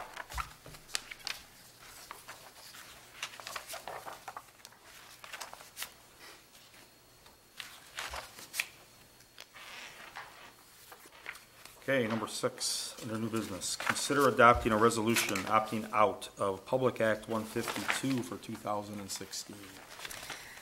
Per Public Act 152 of 2011, the City of South Lyon has 3 options related to expenditures for health insurance coverage for city employees. Those options are a hard cap, 80-20 cost sharing, or an opt-out. The city has, through its collective bargaining process, worked through to implement the 80-20 cost sharing with employees, with gradual increases each year until all the groups reach that 80-20 cost share. The city will reach its full compliance on January 1 of 2017, so we need, for that reason, to opt out for 1 more year and adopt an additional resolution for 2016 to opt out so that we're in compliance. If we don't opt out for 2016. That means we don't get our Act 51 money as well as some of our revenue sharing and things like that. It takes us out of compliance with state law.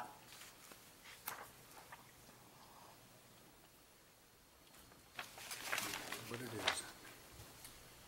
Does he have anything to say? I'll make a motion that we adopt the resolution opting out of Public Act 152 for 2016. I'll second. All in favor? Aye. Yes?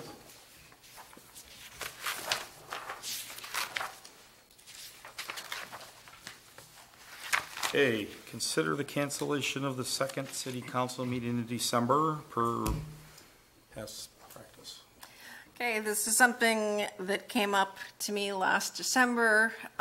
It has been a past practice of the council not to have the second meeting on the fourth Monday in December. It's been a past practice for several years. It's at the complete discretion of the council. I bring it up now to give you the opportunity to make that decision. If you want to, we can hold off until December to make that decision. Again, if the council chooses to cancel it, there is always the option to go ahead and hold the meeting if there is necessary business that needs to take place. It does fall on December 28th, which is the Monday immediately following the Christmas holiday, which is a 4-day weekend because the city will be closed the 24th and 25th for city holidays. So it does create a short work week the week before and getting packets out, so I leave it entirely at the hands of the council. We've always had the ability to have an emergency meeting in the event that something came up, so I don't see a reason to change that practice. I feel as though a 4-day break is kind of a long relaxation period. I don't mind coming in on the 28th, especially because South Lyon needs a lot of work. Not that it's not fantastic. South Lyon's great. But I'm just stating that I think we have a lot of things to discuss, so I have no problem coming in unless it's an inconvenience for everybody else. Happy holidays. Mr. Mayor. I stated this last year, and I'll state it again today. I have no issues coming in. And quite frankly, I feel as if we owe it to the residents to have meetings if necessary, of course, but I'm not going to be the one. I mean, if we have a meeting, if everybody, the board decides to cancel, I'm okay with that. But sorry to jump ahead, but I was going to suggest that specifically with the downtown discussion that we're discussing tonight, that we have standing meetings going forward, pretty much every council meeting going forward until we get these serious issues resolved. So with that being said, I mean, I'm all right with staying here on the 28th and talking about the downtown, even if it's just that one issue on the agenda. Shouldn't it be too hard to put together a packet for that?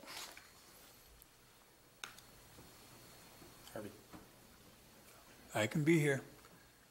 I'm not going anywhere. I would agree with Councilwoman Mary and Councilman Joe. I think we have a lot of business, and I think we have a little bit of a responsibility to those individuals who elected us.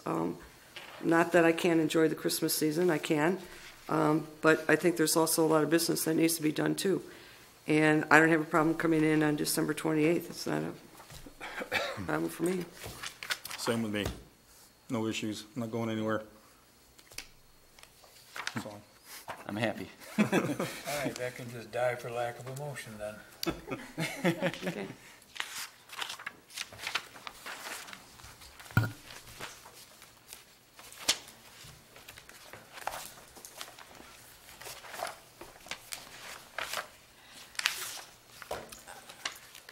A couple of agenda items that were brought up late. Sorry for getting things to you as late as we did. A lot of things have been going on around us quickly in other communities.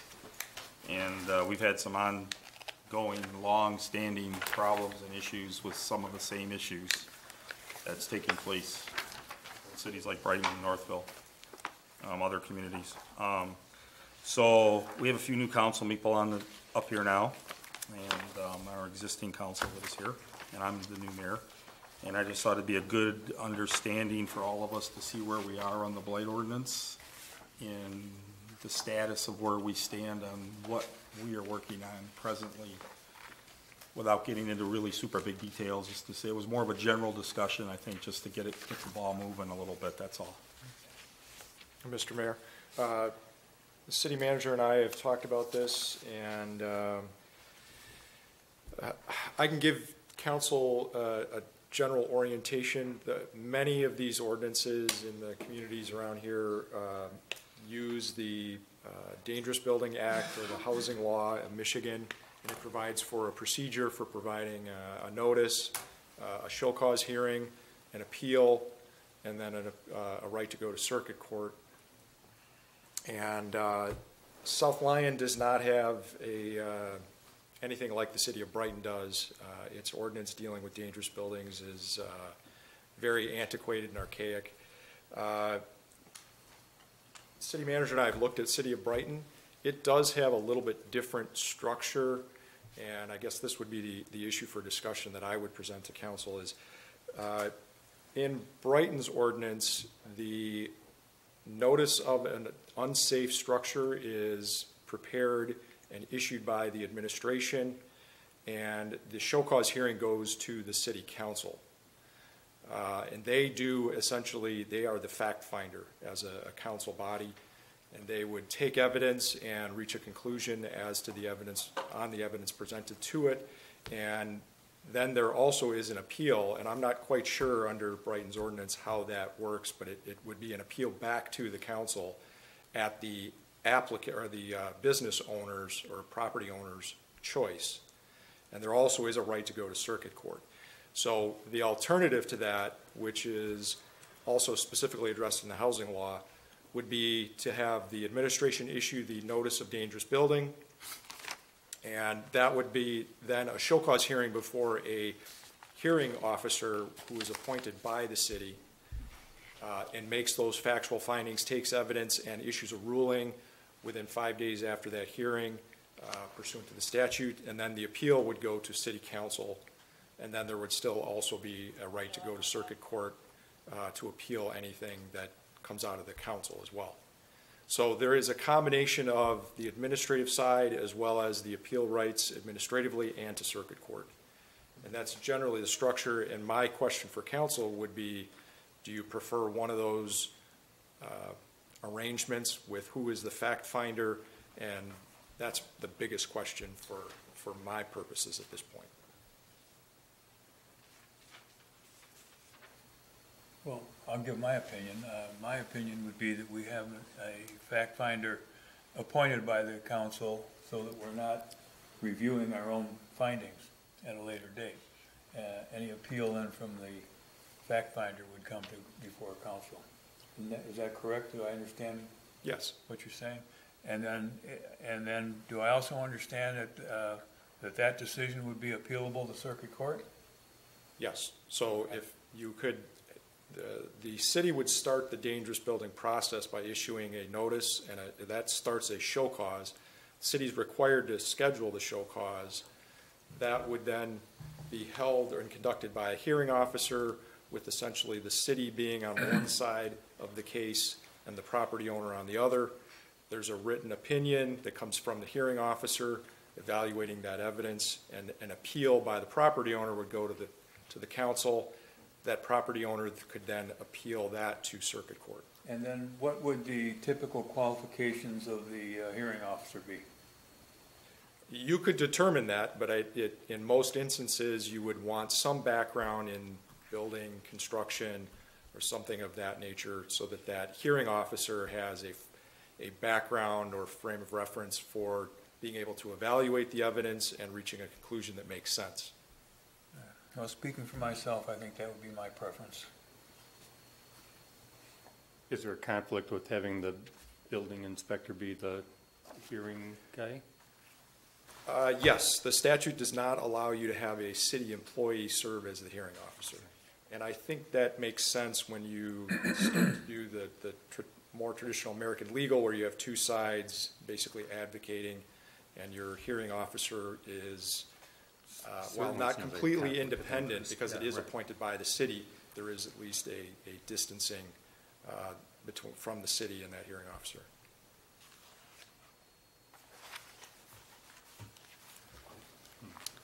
Now, another, I mean, a neighboring community's building inspector, I mean. Yes. That's one step removed. I mean, so, yeah. I've seen communities appoint a local contractor. An architect would have that background.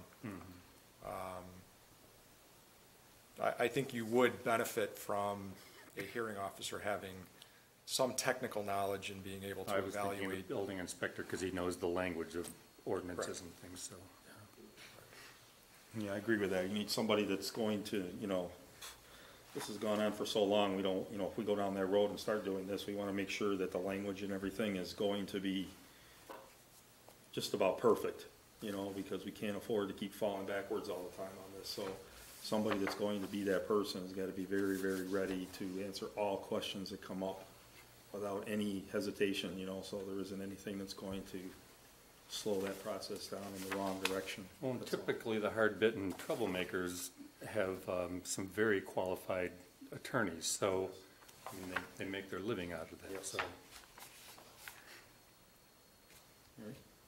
So the other point I would also raise is, if we do move forward with a dangerous building, I'll go ahead and prepare one. I would also raise the question of whether you want to update and reevaluate your property maintenance code, which does in some instances dovetail with the dangerous building ordinance.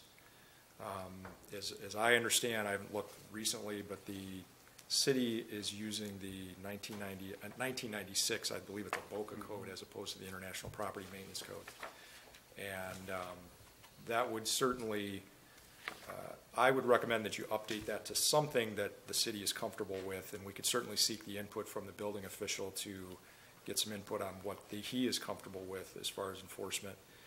And then once you get these two pieces together, then you can start and identify your problem properties and begin a progressive enforcement action. Give them fair warning that things have changed and start that process. Yeah, I think that's a good idea. In my mind, it is anyway with Harvey. That's okay. I just want to say I completely agree with you. I think that it is a draconian, old school code, and it needs to be looked at, and it needs to be reevaluated. And that's not just the property maintenance code, but everything in general. And I also think that we need to pick somebody, like Glenn said, that is removed. Somebody that's qualified, that doesn't have a stake in South Lyon or any kind of conflict of interest whatsoever, who can be that person to appeal to. So I think we need to just revamp it all, start fresh, and cover all of our bases. Using Dennis's lead would be really helpful, though. Yeah, absolutely. I certainly would want his input on his experience with the various codes, and they basically are on a 3-year cycle, as I understand. At least the other international codes are. I would certainly want his input on what he's currently using in different communities and which he thinks would be the most appropriate for South Lyon. Well, and they're about to be updated, so you want something that's going to dovetail with the new version too. So, correct. You know, with just mild tweaks. So. Yep. Dennis and I have talked about the International Property Maintenance Code. The state of Michigan is adopting and going statewide with the 2015 in early 2016, and the 2015 is already currently out and adopted elsewhere. So we had the option to either adopt the 2012, which is currently in practice in most communities, or jump ahead, go ahead and adopt the 2015, knowing that that is going to become the state standard in early 2016 as we adopt an updated unsafe structures, unsafe buildings ordinance, and have those two dovetail together, knowing that that's going to be the new state standard as well. It makes no sense to adopt the 2012.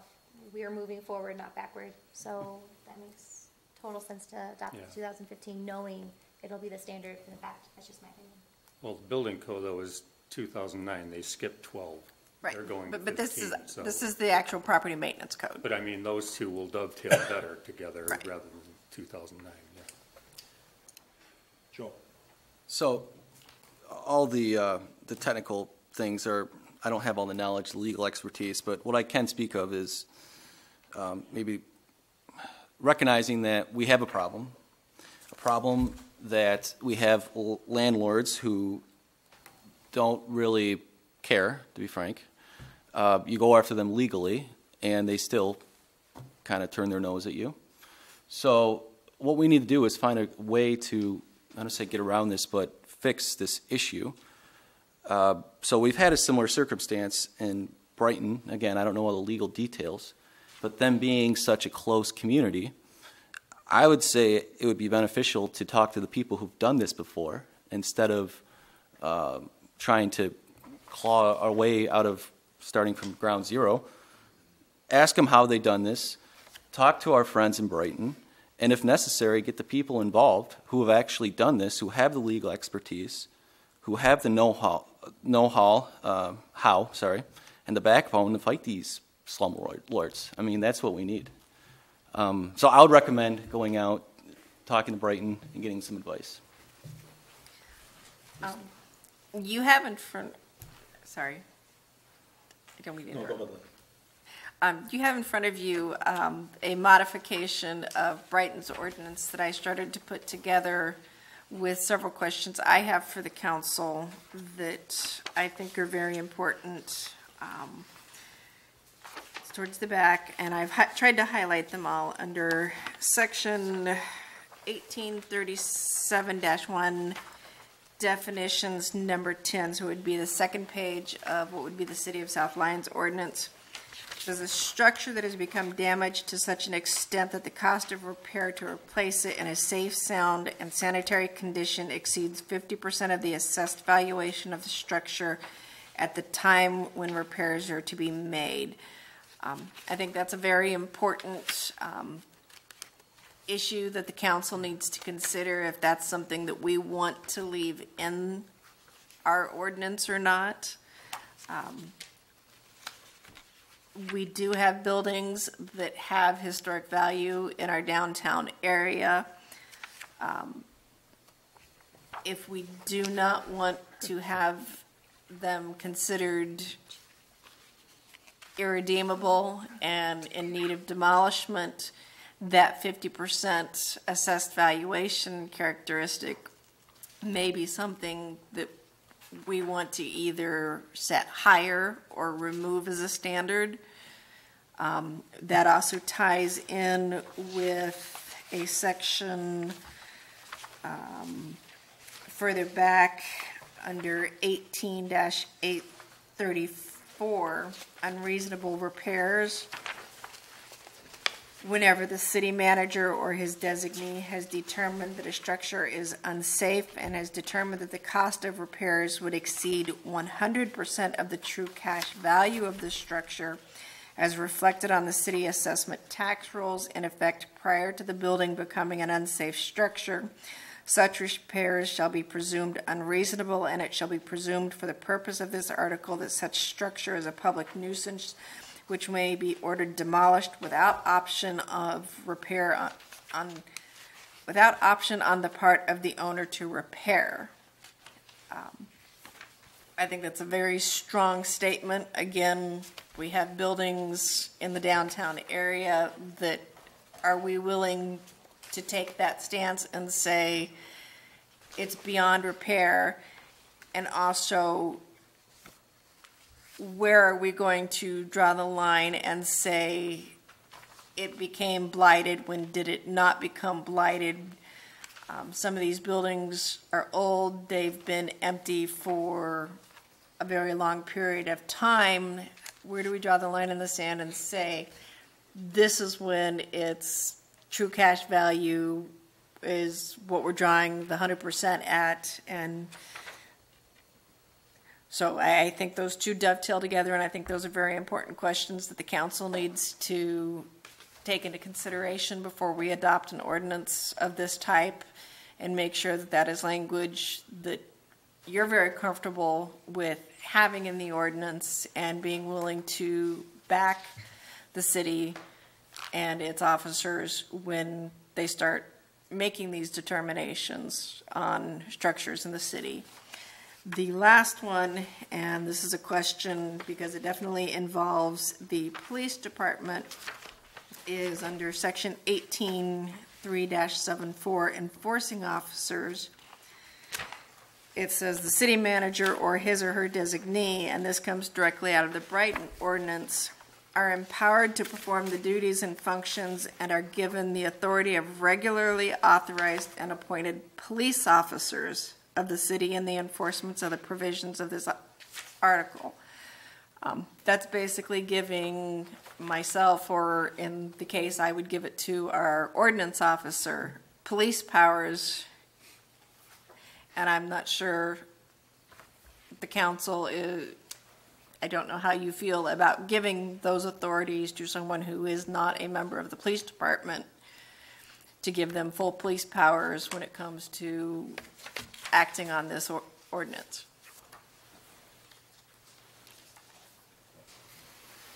What do you figure the rationale for that level or that threshold is? A lot of communities, their code enforcement ordinance officer is a member of the police department, so I think that's part of the rationale. It's not the case in the city of South Lyon. It gives them right of entry at different times that a regular ordinance officer does not have. It may give them some protections that I'm not aware that police authority does give them. Lloyd could speak to that. But I know myself personally as a city manager would not feel comfortable feeling that I had authorized police powers in making entry into a building or things like that, and it's not something I would do without at least an administrative warrant.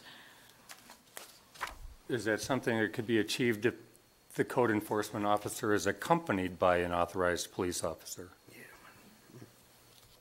I believe so. But again, that might be a simpler solution. But again, the way this is worded, you're giving him police powers. I think that's a slippery slope. Mm-hmm. Right. The reason I say that is because, I mean, police powers, you go to the academy, you have special training, you are given police powers. That's authority that is, you've gone through training to have. So I don't think anyone should just be granted those powers.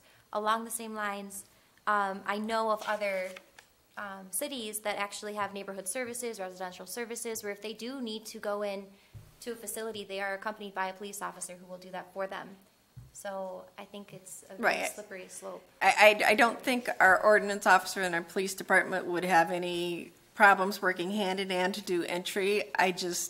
That's why I want to point this out. I'm not sure we want to have a section in our ordinance that gives our ordinance officer police powers if that's really not the intent of the council.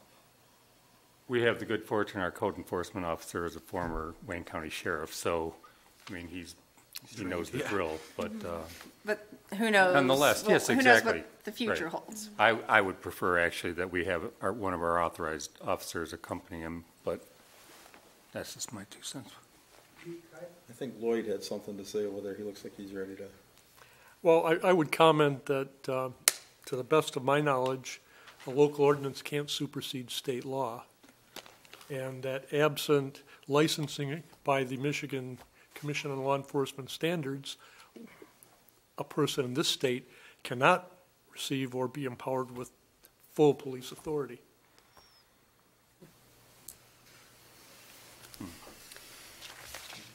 This is sample ordinance from Brighton, though, correct? I took Brighton's and tried to put it in ordinance language for us so that we could begin the process of editing and discussing it.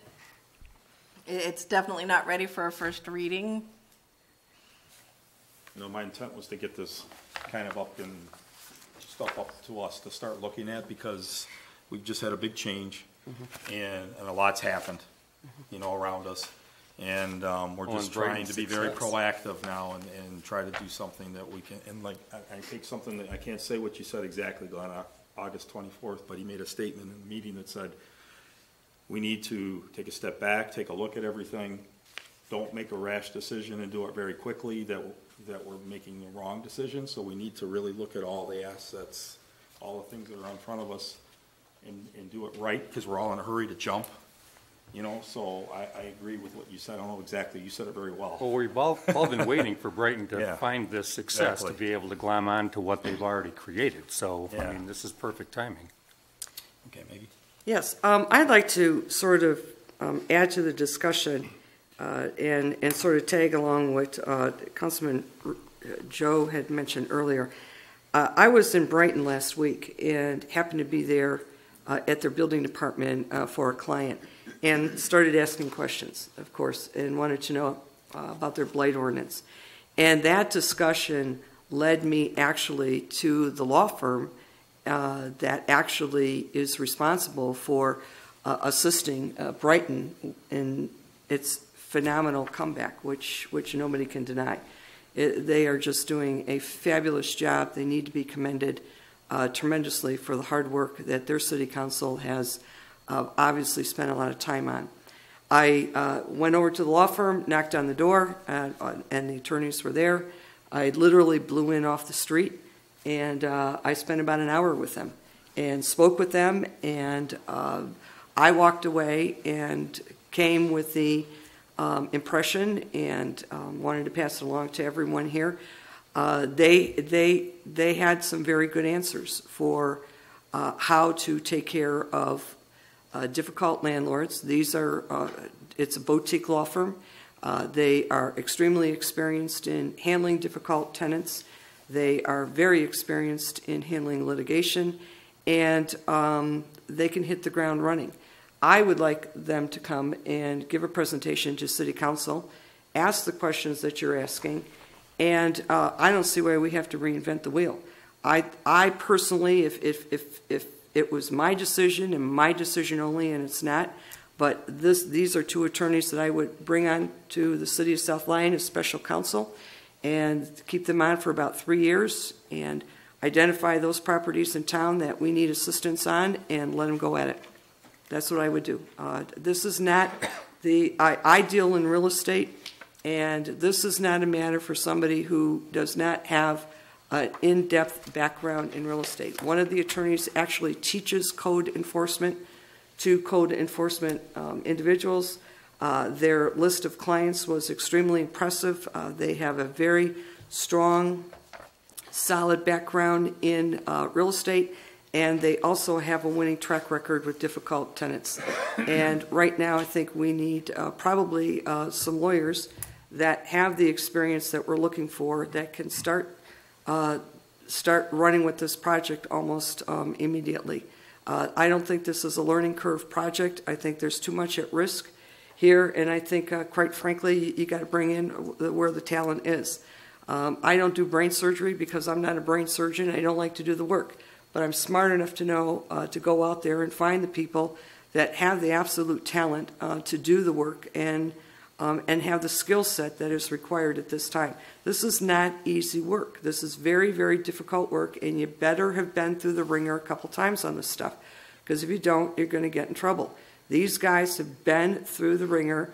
They understand the issues. They have litigated a very difficult tenant over in Brighton. They won. And that's what we need, is we need a winning firm that is going to come in here and help us for the next couple of years. So all I'm saying is I give them an opportunity to make a presentation. And I think the questions that the city manager is raising about what do you want to do with this, what do you want to do with that, these are the attorneys that have the experience in that background. And quite frankly, when I asked the question about a blight ordinance, it was not their recommendation to adopt a blight ordinance, which I was surprised. And they said, no, there are other tools in the box that you can use to accomplish what you want to accomplish. Identify your problems, identify your problem properties, and we'll go at it. So that is what I would recommend. The attorney is Paul Burns and Bradford Maines, and these are the two attorneys that successfully got a problem tenant to demolish a building, and their reputation is growing by the minute, so get them now while we can afford it. I don't see any reason why they should not be considered a special counsel. This is a special project, and I think it's part of the tools that we will have to revitalize and redevelop the downtown. And that goes sort of to the discussion in number 9, but I'll get to a little bit early, is that you have blight. You know, now I'm talking as the economist. You have blight because you have not made an investment in your downtown. This is not just a landlord problem. This is a problem that the city of South Lyon has somewhat permitted to happen. If you don't make an investment in your downtown, and an investment does not mean that you have to be putting up $1 million buildings, but you can make an investment in your downtown by cleaning up these properties and paying whatever cost is needed to get some of these landlords in shape. And we haven't done it. We've walked away. We've just walked away. Send them a letter. Doesn't work. Put a little diver mark on their building. Doesn't work. We as the city need to make an investment.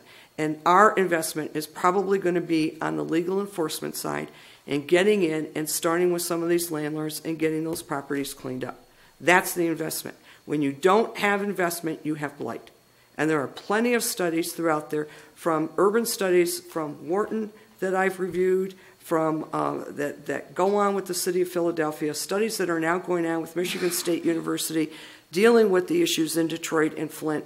And every one of those studies will tell you, you don't make an investment, you're going to have blight. It's that simple. The relationship is inverse. It's an inverse relationship. So you make no investment, you have high levels of blight. You make a lot of investment, you're going to have low areas of blight. It's an inverse relationship. And so we need to get on page, and we need to start thinking about making an investment in our city. I am highly recommending that these 2 attorneys come in and give a presentation to City Council. You've got nothing to lose, absolutely nothing.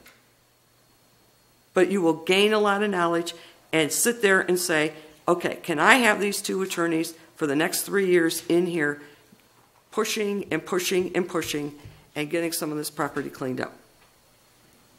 It's an interview for them. You got nothing to lose. I think Maggie's right on one line. I mean, it's been a continuing issue here for a long time, but the city and the whole surrounding area has grown so fast in the last 10, 12 years, really substantially. And then ordinances and rules and code things have kind of fallen off a little bit. Before, they were never really issues before because we weren't having lots of problems like we are now, minus a few landlords.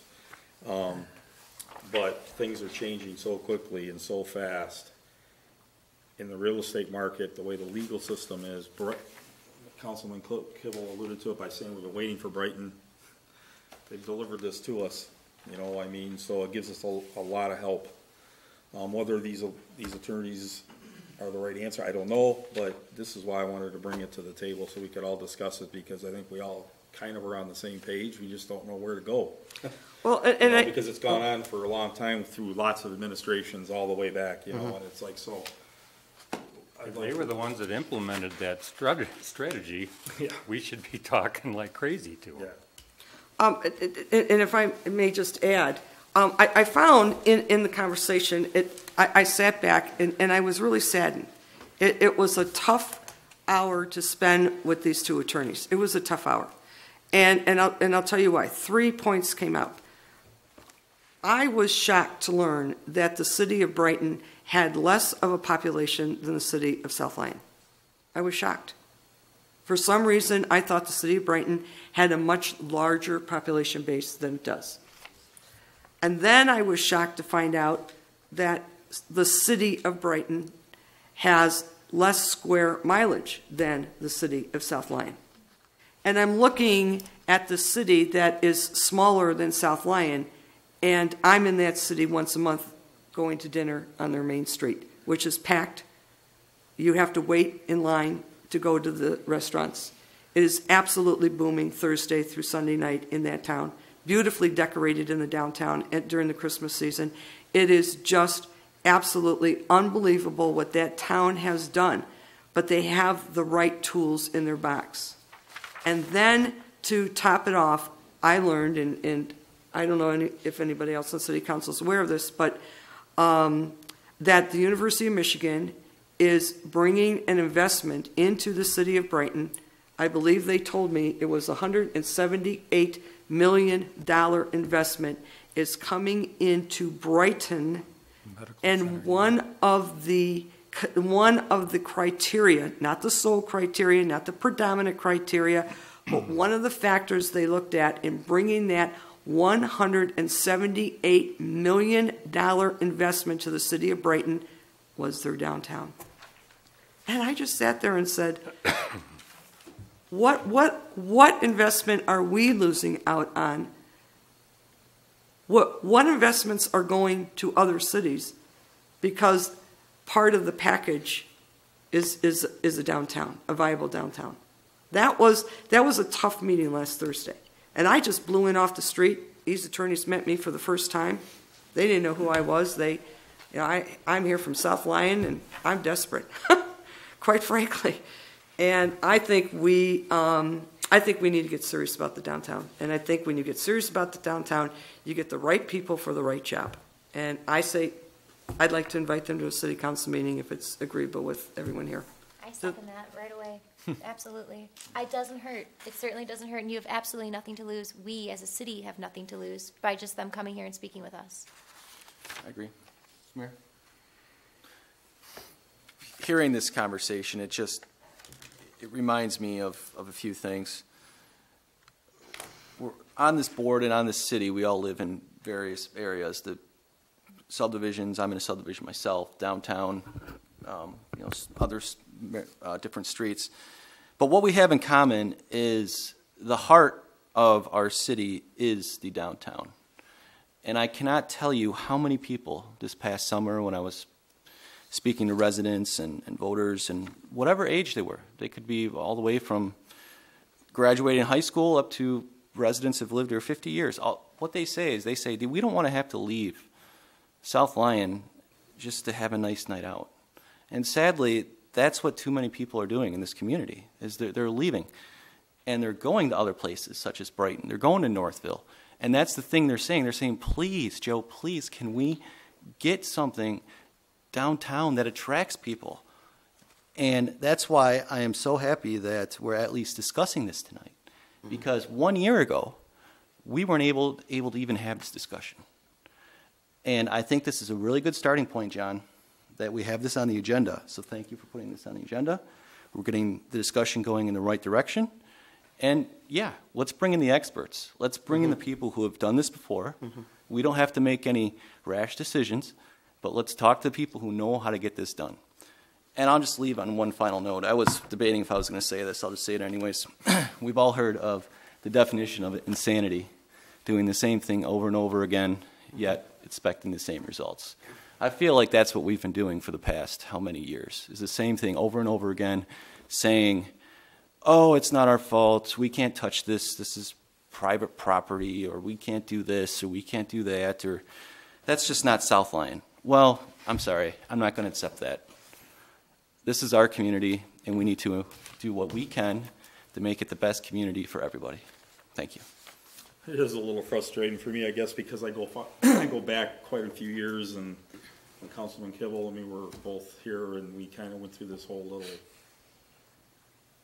song and dance a little bit back then, and we're still here talking about it today. You know, I thought it'd be well over a long time ago, and it's not. It shows how hard it is.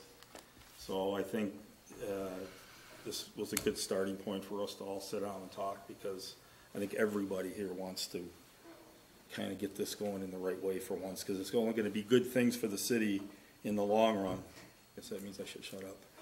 Lights just went out. The light just went out. You know, when we start doing these types of things, developers and people who own businesses and restaurants start looking at our community a little differently. You know, if we show a little bit more respect on our end and how we're handling it, some of these other businesses will put more into their own businesses as well. Some of them already are, some aren't. But some that aren't might. And the ones that aren't going to do anything, then that's what this is for. You know, I mean, so I think this was a good start. I think another thing to add with respect to the downtown is, like myself and Mary and Joe, we're pretty much right off of the campaign trail. So we had an opportunity this summer and the fall to talk to a lot of residents, not only in South Lyon, but I have to tell you, I've got a lot of friends in Lyon Township and Green Oak, and they brought up some really, really good points.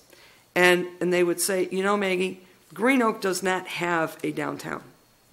I mean, where do you go downtown in Green Oak to have a pumpkin fest or to go to a Blues, Brews, and Brats festival? Where do you go? You know, same comment with Lyon Township. Where do you go to a downtown?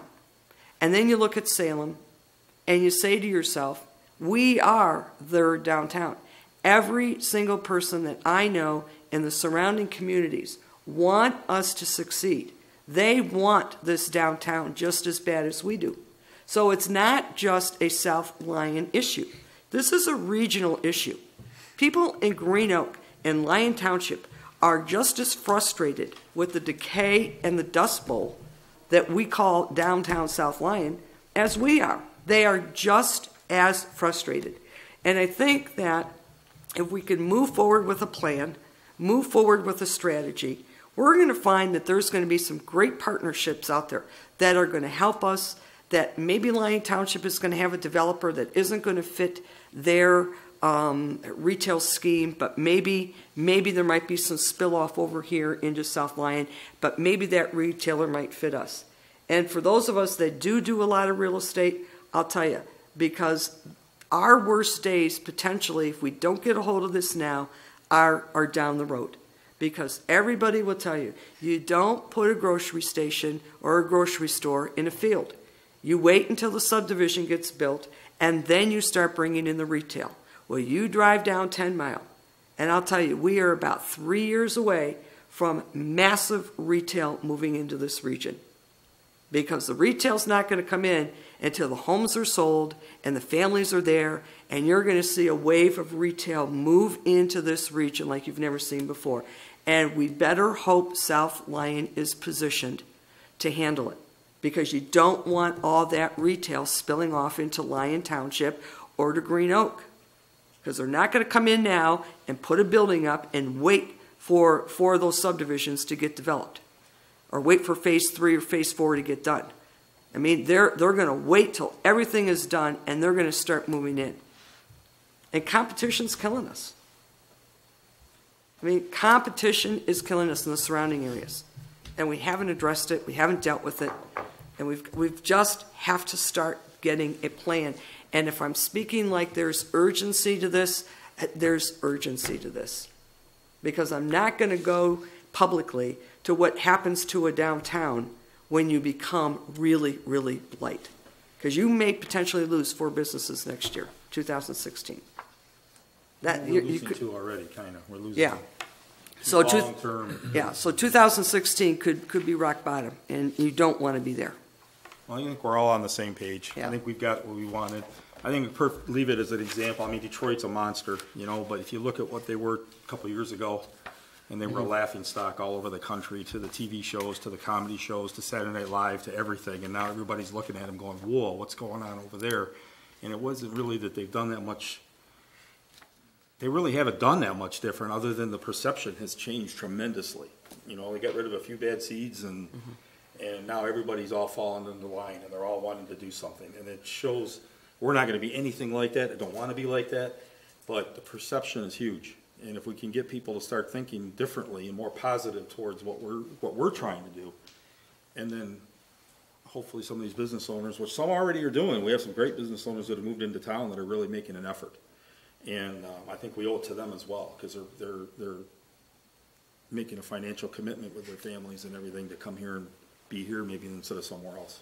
So I think for these other building owners that are totally disrespecting everybody, forget us, they're disrespecting the other business owners and things and the people that are here, I think we owe it to them as an elected body to try to address those issues. That's all. And it's gone on a long time, and I just wanted to get it onto the table so we could all discuss it and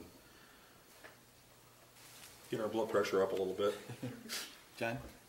If I could make one suggestion, I kind of mentioned this earlier, but personally, I can't speak for the whole board, but personally, I'd like to see both of these issues, or maybe just one issue, of downtown/blight is a standing agenda item. Even if there's not much progress from the last city council meeting, at least it's on there. We're held accountable where we have to talk about it. And even if it's just as simple as saying, okay, where are we at with the lawyers in Brighton? Okay, they gave us this update. We like what they're talking about. Okay, we're going to pursue that even further. At least we continue talking about it and we have a pulse. And that's how I feel personally. I would actually ask the rest of the board if they would agree to that and think that's a good idea. It's priority number one, I agree.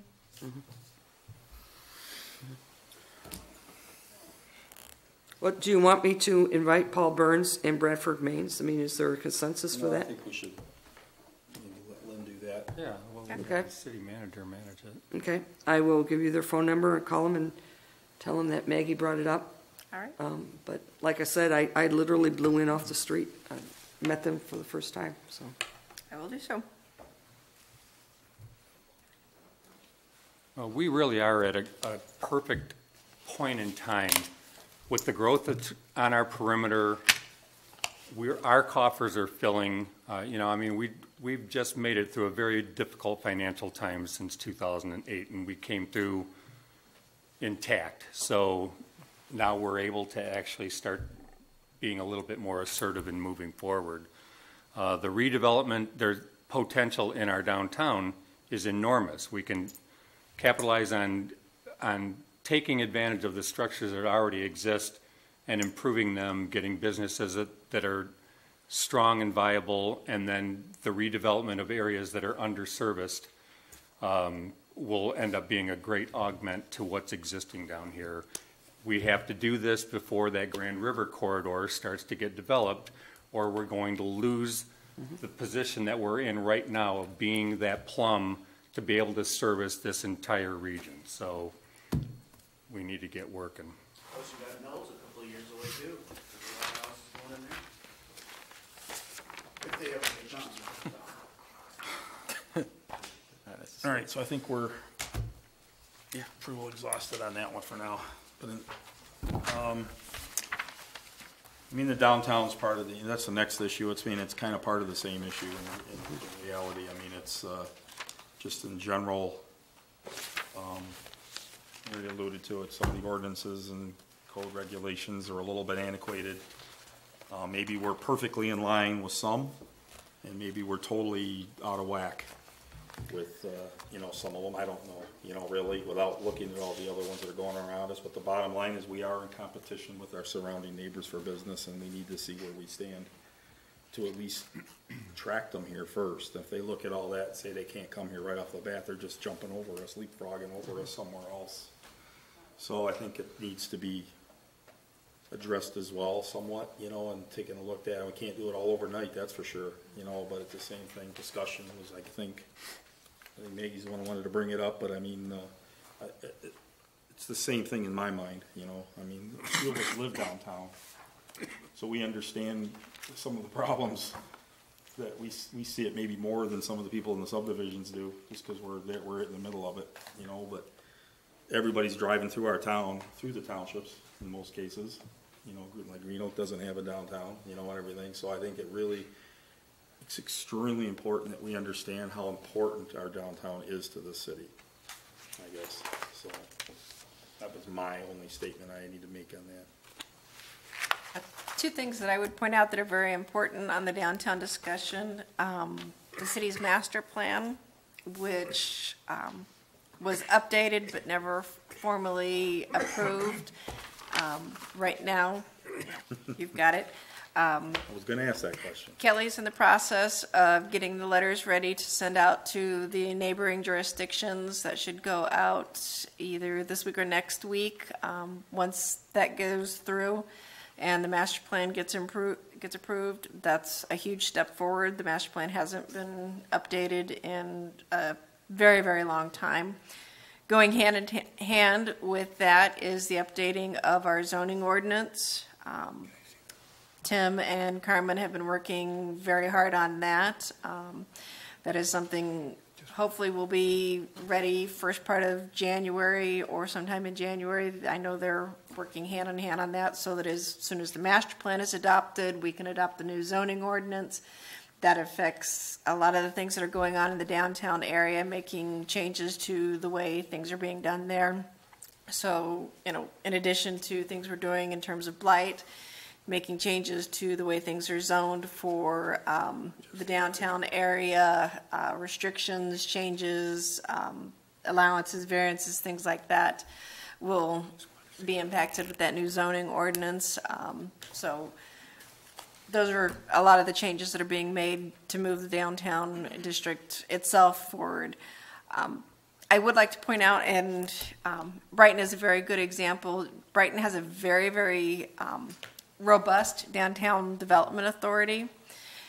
They are a city about 4,000 less than the city of South Lyon. However, what Brighton does that the city of South Lyon does not do is they basically encompass everything that is not residential in their downtown development authority. So all of their commercial, all of their industrial is considered part of the downtown development authority. That gives them approximately an $800,000 annual budget. Our DDA has a significantly less budget. I don't have it in front of me. I think I gave you your budget book. You could pull it up. But they have, I think, less than $50,000 a year as a downtown development authority. The majority of that goes to pay for their parking lot payment for the Wells Street parking lot.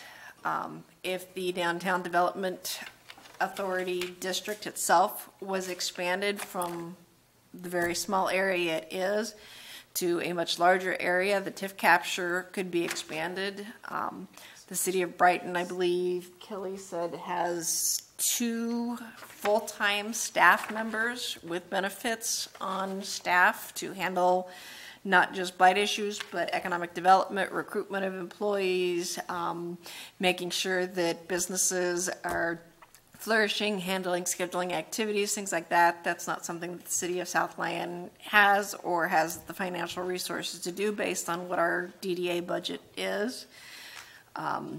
Milford is very similar. Their DDA and Northville, again, encompasses pretty much everything that's not residential, and so their operating budgets are substantially larger than the city of South Lyons. That's something that we can look at doing to beef up what we have available to offer incentives, to do greater enforcement, to help make changes, and to bring people on to make some of the changes you guys are talking about to move things forward. Yeah, that was a good statement there, because I didn't realize it was that big. That's huge. That's not even, that's what I mean about not having, that's like trying to go fight an army with rubber bullets and they're shooting missiles at you. Yeah. You know, I mean, we don't stand a chance. You know, I mean, so we have to decide, I guess, down the line how far we want to go and how far we don't. You know, I mean, but in my mind, we're definitely losing. We're losing the battle because we're getting lots of people with houses coming here, but we're not getting the people wanting to open businesses, and there has to be a reason for it. You know, I mean, it doesn't make sense real estate wise or development wise when you see the demographics and you see all the people out here. It's hard to understand why we don't have people lining up at the doors to want to put businesses or restaurants in and all that. But when you have all these other things that are pushing on you from all over, the people are just walking away. And I think that's what we need to really look at. You're right. That's a great. I just learned that. I didn't understand that their budgets were as big as they were. Yeah, and that's just their DDA budget. Yeah. Yeah. Their diversification split, though, I mean, that commercial compared to the residential, now you don't have anywhere near the service obligation to that commercial area that you do with the residential stuff. So, I mean, you get good tax revenue and lower service. So that's a nice thing that we had hoped to be able to capitalize on. So I did want to ask you one question, though. The reason there was a discussion about trying to expand that DDA in the past, and the biggest obstacle to it was, if I'm not mistaken, we have a perpetual DDA right now where there's a sunset if we were to revise that. Isn't that correct? No. Yes. I thought that it was a 20-year sunset if you modify your existing DDA. Okay. I mean, it still probably would end up, if you were to do the calculus, that might end up still being in our best interest, but I think that that's something to have to consider. Actually, what most communities are doing right now is they're redoing their DDA plan because, for a couple of reasons. One is because they get to reset the base because we lost taxable value during the crash, so we get to start at an even number. So anything it's added. Capture, capture. And then also there's another reason is that the state has this $80,000 personal property tax exemption. And so by it's which is negatively impacting communities because anything, you know, if a company buys equipment but doesn't exceed 80,000, it's still counting against your taxable base, but you're not collecting the tax increment off of it. So what ends up, so communities are doing that all over now. They're redoing their DDA plan, which is a good idea. And there's a couple of other tools we're using in a couple of other communities. One is, in the past, like if you had a project come in and you wanted to use tax increment to help make that project work, the community would borrow money and then put that money into the project, and then if the project failed, you're kind of stuck with it.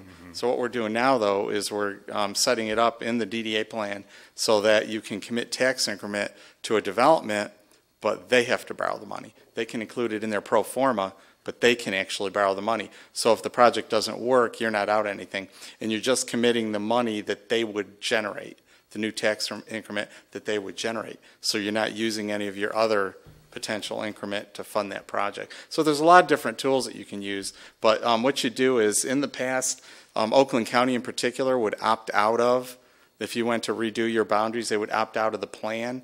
That was one of the battles we fought in Wixom. And actually, your former mayor here was a huge advocate of ours. He was a great guy, and he helped us get that approved. And we were able to get the county to support this new criteria that we had set up so they wouldn't opt out of the tax capture. So I think they've got good criteria. I think with the downtown here in South Lyon, it would fit their criteria. So I think you can start over and say, okay, we're going to do it from now for 20, 25, 30 years. You can establish that time frame now. And then after that, supposedly, it's going to sunset.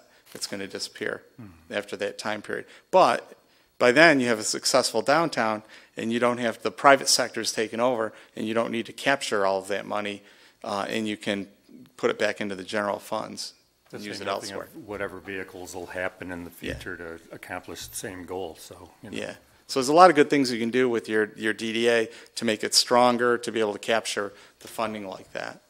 It just takes a quick update of the DDA plan to do that. And usually meeting with the county beforehand and letting them know what you're planning on doing is a good thing too, so that they don't opt out like they did, to us in Wixom, which was kind of challenging. It took us an extra year to get it approved. So we've got opportunity there. Right. Like everything, though, nothing is free. So there's typically all kinds of strings attached. The obligation of having to have the economic development director and all this kind of stuff. It's just all stuff that you don't really think of at first blush, but you have an obligation to provide that stuff from then on. If you have a little lull in the action and it's hard to get the economy really gearing up, that's a financial burden that you have to absorb whether you like it or not because you've committed to it. So, I guess that's a good incentive to make sure that every move you make is going to be successful. But, we've just went through that real lull in the action since 2008. Yeah. Some things, the unforeseeable gets foisted on you, and you still have that obligation. So, well, that's why you get them to borrow money. But now's the time. The development's out there. It's right. I'm seeing it in other communities. Right, it's there. Yeah, last week we announced about a $40 million downtown project in Fenton. It didn't happen overnight. We've been doing this I've been there for 21 years.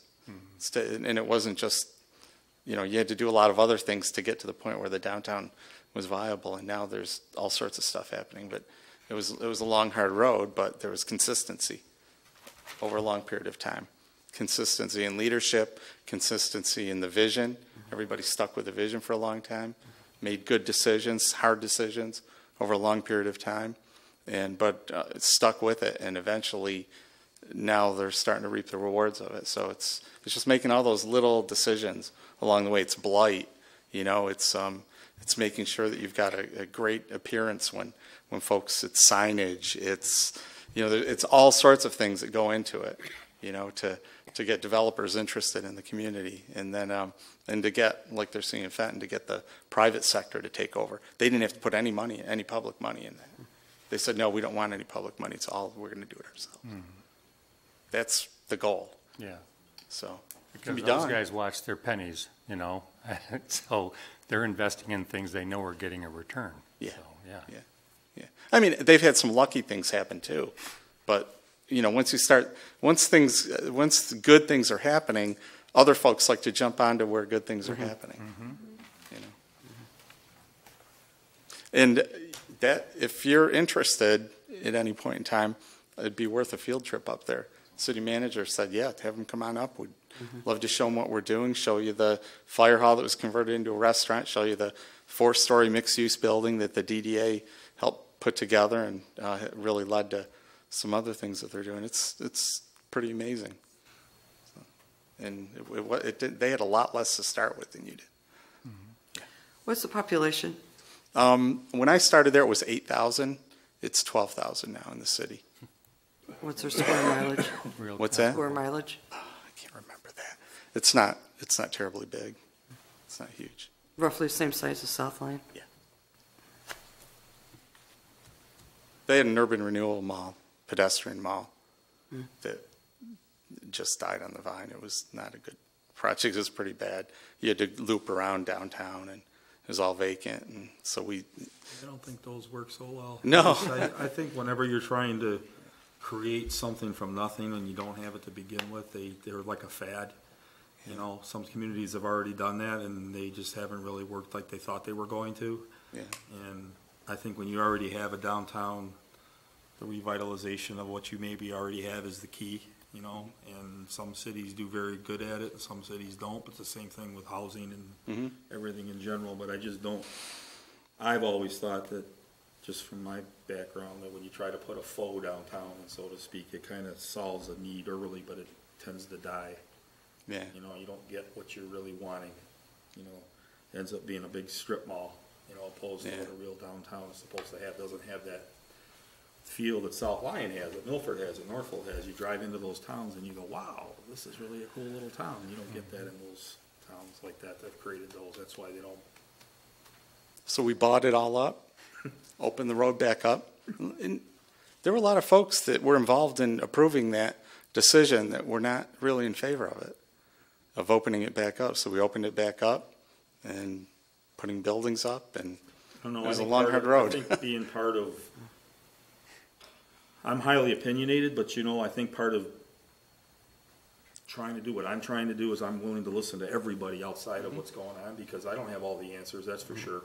And sometimes you make a decision and you realize, I made the wrong decision, and you got to take a step back and decide what's more important, your ego or, the well-being of the community, and so that's kind of where I stand from, and I think most of us are kind of like that. That's, why we're all here right now. So this is why we wanted all this to start coming up, because it's just been dusted off for so long, and this here, like I said, I was going to bring this up.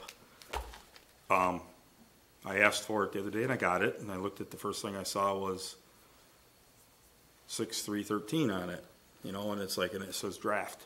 So it's been draft for a long time.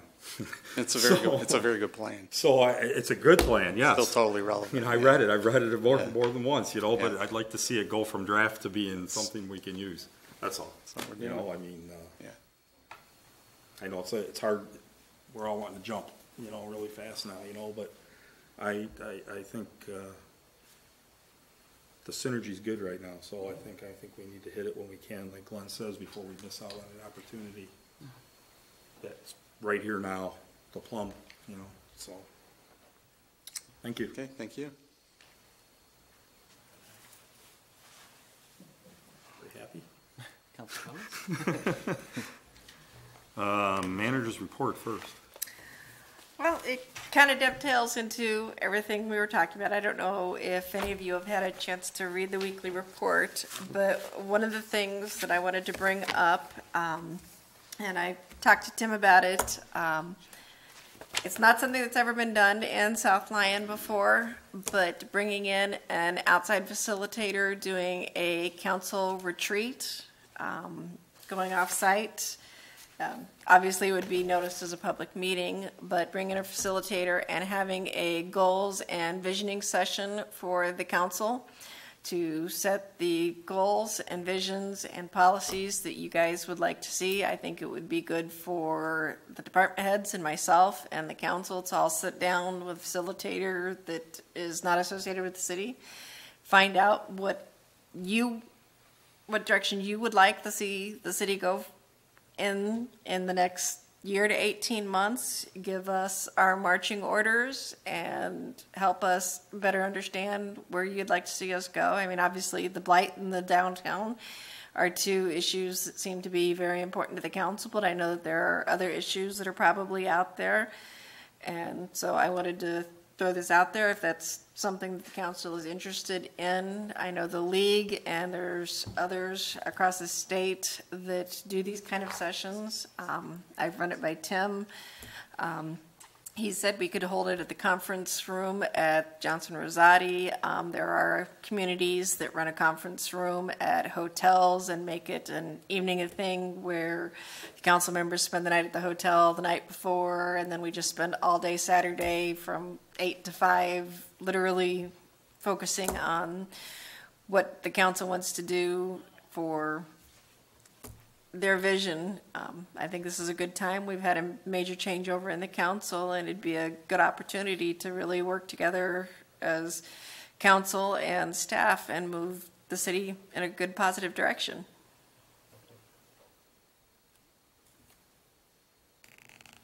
Any feedback? No, I think it's a good idea.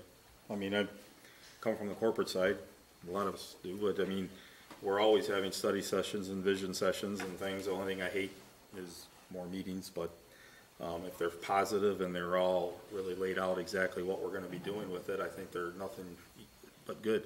You know, I mean, especially for short-term, long-term, where are we going? I mean, we'd be silly sitting up here thinking we don't, you know, we're just sitting here. You know, I mean, there's a lot on the plate, and it's a lot to absorb. I mean, for 2 weeks I've been running like crazy trying to get information, and I know everybody else is doing it too. I'm not like it. You know, everybody's doing the same thing.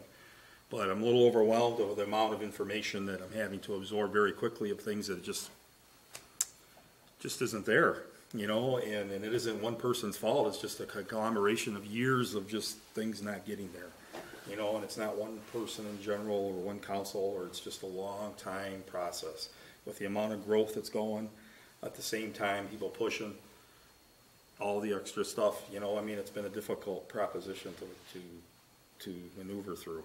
But I think the change is good now, and I think everybody's wanting to do something now, you know, where before not everybody was really willing to get more involved, be engaged a little bit. So, I mean, city council, you know, we're kind of a part-time job, but it really isn't. You know, I mean, you're thinking of it, you can't turn that off. It's like, you know, you're always thinking about it. So, I woke up 2:30 in the morning, wide awake. You know, like, you know, I couldn't go back to sleep. You know, I mean, it's like all of a sudden I'm fully into this again. You know, and it's like, so you just can't turn it on and turn it off. So I think a vision session, however it may be, whether it's here or somewhere, you know, I mean, I don't think we have to go make a big retreat somewhere out of it, but I think maybe a little bit more relaxed wouldn't be too bad either. You know, That's why, like said, Tim offered the conference room at their office. It's just someplace where we can all sit around a conference table and talk rather than sit at the dais and talk at each other. Was my idea. Rather, you know, gets it a little more informal, and you know, get up as we need. Bring in an outside facilitator to make sure that we stay on point and that types of thing. That would be helpful, just to give the discussion some structure. You know, right. I mean, somebody that knows how to force the issue to spring new ideas. So yeah. I wanted to offer a suggestion. I I'm all for it. I think the more communication you have, especially with your peers, is good. My suggestion is, at least for me, being on, let's call it the old council now, the new council, is I feel like last time when we did your review, yeah, everybody had their objectives and their goals, and it was not public, by the way, but we all had our opinions, but then really what did it accomplish? So I feel if we're going to have this vision session, because you are the one, Lynn, running the ship day to day, the operations, that it has to be, absolutely has to be tied to your goals, because you have to report to us, and there has to be some accountability at the end of the year as to, or whenever your review is, which I believe is in February. But the point I'm making is we need to tie it to your goals, because ultimately that's how we're going to be accountable for what actually we want to get implemented. No, and I agree. And I think this is the perfect time to set those goals and, like I said, give me a full understanding of what the entire council wants me to do, help me give me direction to the department heads. We would all be involved in the meeting, but again, have the outside facilitator to help make sure that we're all moving in the same direction. And sorry to get too hung up on the details, but during this, I think this is the appropriate time and place to talk about it. But I would absolutely want to have somebody qualified who could take minutes. For example, I don't want to volunteer Lisa, but I know you do an excellent job. Somebody, wouldn't have to be Lisa, but somebody who could take those minutes and document what it is that we have put before you. No, it would be like a traditional open meeting. It would just be a facilitated open dialogue session.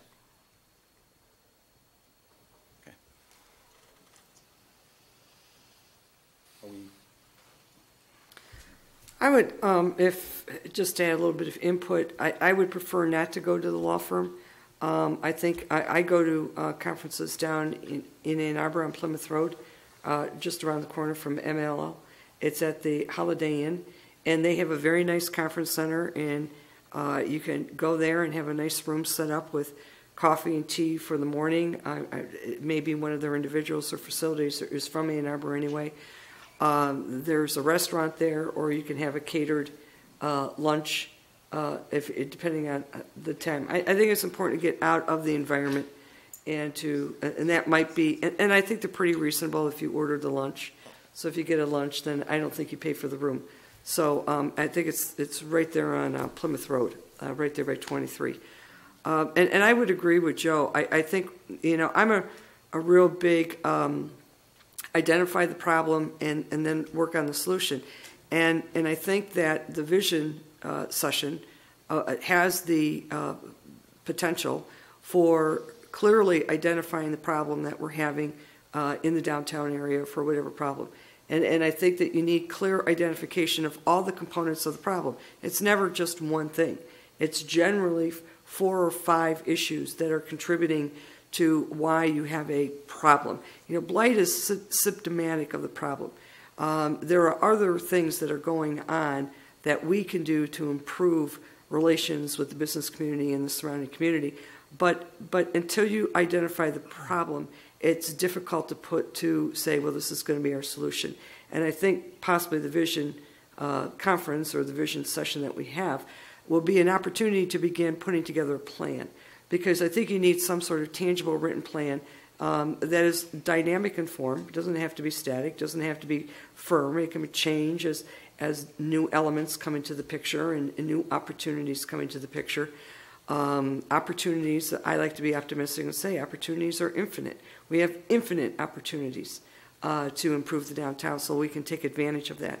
But we're going to need a plan, and maybe this is the time in which we sit down and formulate what those pinpoints and those outlines are going to be in terms of the plan to begin effectuating change in the downtown area. So I think a plan component is good, and how that's tied to your performance, that can be discussed at some time, but I think you do need a plan with components in it that solve all the problems that we are experiencing in the downtown. Blight isn't just the problem, the only problem. There's other problems.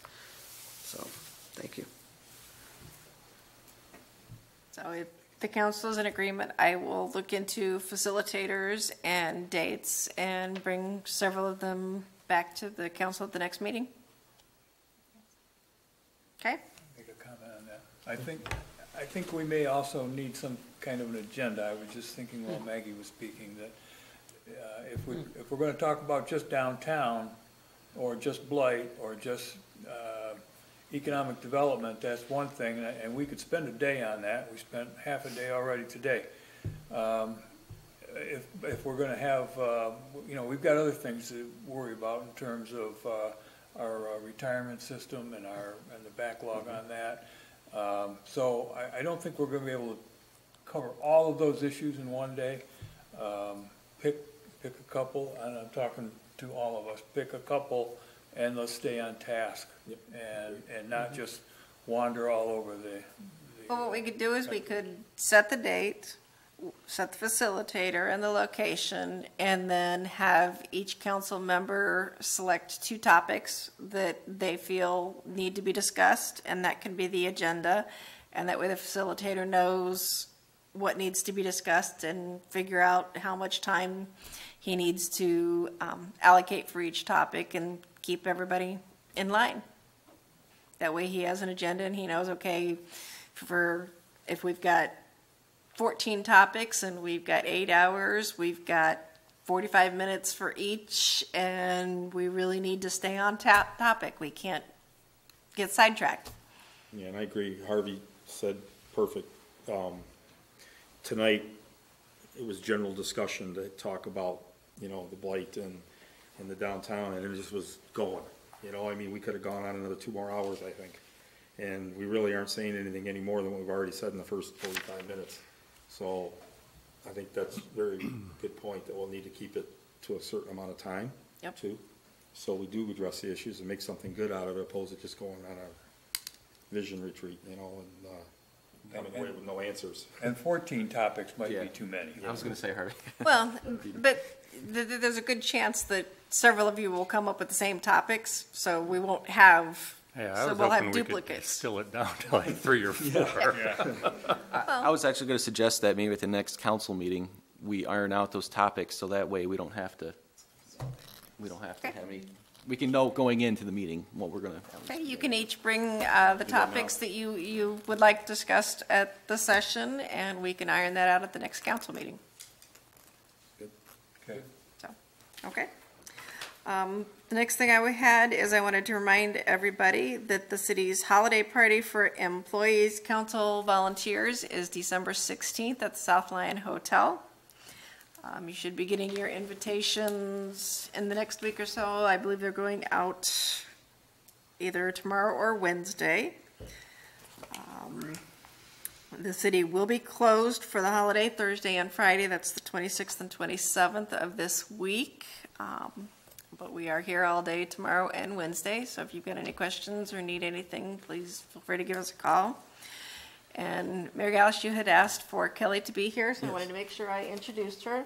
This is sitting behind me, Kelly McIntyre. She is our new community development and somewhat economic development right now. She's really working on getting our community development and planning and zoning practices streamlined and things like that. So she hasn't had a lot of time to spend on economic development, but she's staying busy and she's new to the staff and doing a great job. Welcome aboard. Welcome aboard. Welcome. I wanted to make sure you got acknowledged, so all of us get to know. I mean, we had met you already, some of us, so it was, what's going on behind the scenes with you too, so Great. Appreciate it. Glad to be here. That is all I have this evening. So I will turn it back over to you, Mr. Mayor. Okay, council comments? One?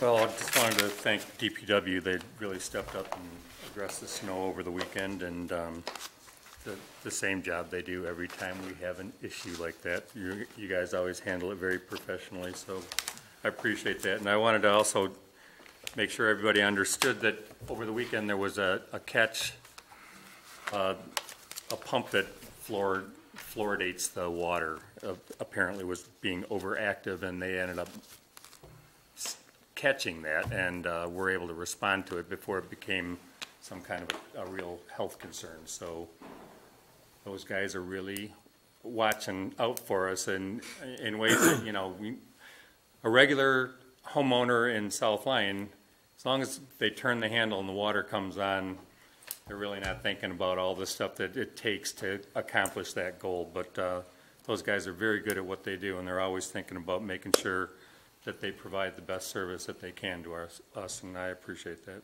If I could just comment on that. We're held to such tight restrictions, communities, any public water systems, and for this gentleman to walk in on a Saturday morning and get that, he hit out of the ballpark. Mm-hmm. And all I can say is it's due to the education and the training that we've put out for our guys, so. I hope you gave him an attaboy. Yeah, he just did outstanding. His name is Dan Geringer, and in fact, his great uncle was Charlie Geringer, great Tiger baseball player. Huh. Yeah. Awesome. That's all I have. Mary? I wanted to thank Dr. Kaplan for coming in because I think it's important that our business owners are vital to our city, and your business is one of the first businesses that's seen when people drive in from Pontiac Trail. So it is a concern that needs to be addressed, and I don't want you to think that it fell on deaf ears because it didn't. And thank you for coming in and discussing it. Secondly, I'd also like to thank the mayor for bringing onto the agenda the blight ordinance issue. Downtown is one of our main concerns. It's our number one priority, in my opinion. So thank you for taking that vital step forward. Also, Councilwoman Maggie, thank you for bringing up the idea regarding bringing in outside counsel to just voice some ideas, give us some insight, something fresh for us to consider. So these are important steps, vital steps to bringing about a better South Lyon. So thank you and happy Thanksgiving. I was driving, quick story, I know it's late. I was driving from my son's wrestling. I was not speeding, and that's why I showed up 1 minute before council started. And I noticed coming down 10 Mile, because I normally go home the other direction, that in Paul Baker Park, there's lights up all over the trees. So excellent, they look great, fabulous. And yeah, so I just want to thank the DPW. I assume they were the ones that put that up, so good job, Bob. Also, and that was great, but I have to follow that with a little bit of constructive criticism. With Dr. Kaplan, you know, the thing is, this kind of reminds me, even though it's two separate instances, but it kind of reminds me of the whole thing with Chad Lindsay when we were shutting him down. That was very, very upsetting for me and the community. And I know it's a different circumstance, but it kind of speaks to the mentality. And I know it's easy to point fingers and say, well, this is not my fault. And ultimately, tonight, we said, okay, we're going to go to Oakland County and try and help you. But I felt as if there was some resistance in order to get you that help. That's my personal opinion. So, thank you. Yeah, absolutely. And that's what we're here for, and that's what I'm speaking to, is we need to change that mindset. And I'm not speaking to anyone in particular, pointing fingers, but whatever the mindset is, if you want to say it's City Hall or the city or City Council or whoever, but we need to change the mindset that we're not a pro-business community. Because other pro-business communities, you know what they should do? Be saying to you, what can we do to help you? And that's what we should be saying. So that's my soapbox on that. Also, just wanted to ask about 390 Lafayette. Lynn, we talked about that by email. I'm a little disappointed that they haven't begun yet. Let me know where they're at. Everybody's disappointed. They said they would move the excavators in either today or tomorrow. If they're not in by 3 o'clock tomorrow afternoon, I will be back on the phone with Mr. Hoffman. I have his cell phone number now, and I am taken to calling him on a regular basis. Okay, because my concern is... With the snow, he had told me he wanted it down before Thanksgiving. His 45 days are quickly ticking down before liquidated damages start to kick in, and he pays us back for every day past that. So the other issue is not only just from a safety from a safety standpoint, is once you tear down that building, I'm not in the construction business, but I imagine with the holiday, if you have guys that want to get on the holiday break, are they going to be doing a good job making sure every little piece is picked up? I would hope that have a close eye on that, and they're not going to tear it down and be off to Thanksgiving dinner. So we will be keeping a close eye. Thank you. Also, I was thinking about this vision session that we're going to have, and Kelly, I want to welcome you aboard. Thank you. Great to have you with the city. One thing I think would be helpful is, I don't know if this was provided before, but a job description for Kelly, and then also what goals you have for her, and then what kind of grants she's going after and what projects she's going to be working on. That could maybe lend to our vision session so we can know how we can utilize her resource, and that could help the council as a whole. So that would be great to have. So if you could, please provide that by the next city council meeting, what her job description is and some goals. It doesn't have to be all of them, but at least some preliminary goals of what she has. That'd be great. Thank you. Thank you. Happy Thanksgiving. Thank you. A couple questions. Lynn, with the budget that you provided with me, I looked through it. Does it include, first of all, the question is, were there any amendments to this budget in 2015? There are. It does not include those. I will get you those. Yeah, that's pretty important to make sure that amendments are provided with the budget. Additionally, this is for you, Lynn. What is your experience in handling performance bonds? And performance bonds? Closing out a performance bond. Very little. I have been working with Tim on some that are outgoing. We only currently have 1 or 2 that are not expired within the city. Okay. I may actually put performance bonds on the agenda for next week, for the next meeting. And there's a very specific reason why. Because there is a difference between a performance bond that is provided for in cash, in which you have to account for the cash that has been given to you that you hold in trust, and a performance bond that is provided via an insurance company where you release the insurance company from the bond versus returning the cash on a performance bond that's been paid in cash. We have I received a email from a business person, and he has been trying to close out a cash bond since June of 2015, and I think you know who that business person is. And here's the problem. I'm going to be the devil's advocate on it. I come to the city and I give the city a $5,000 cash bond to perform services. My understanding, and I believe the case law shows, that a performance bond, when you provide a cash bond for a performance bond and it's cash, it is for the performance of the job. So once the job has been performed and the city writes off on it, the bond is returned, the cash is returned. Unless the terms and conditions of the cash bond say we are free to make certain deductions from that bond. It is my understanding that South Lyon does not have a written bond. So if I come into the city and give the city $5,000 to secure my performance of a job, there are no terms and conditions of that bond except for the handshake. Job is now completed. I come in. I want my $5,000 back. But that's not what I get back. I get back $3,800. And then when you request documentation for why there was a $1,200 deduction and you don't get that documentation, it compounds the problem with the bond and the accounting for the bond. Because if I'm the business owner, the first thing I'm going to do is, if I only get $3,800 back from my cash bond, I'm going to call the local police department and say, I want an investigation and find out where my money went.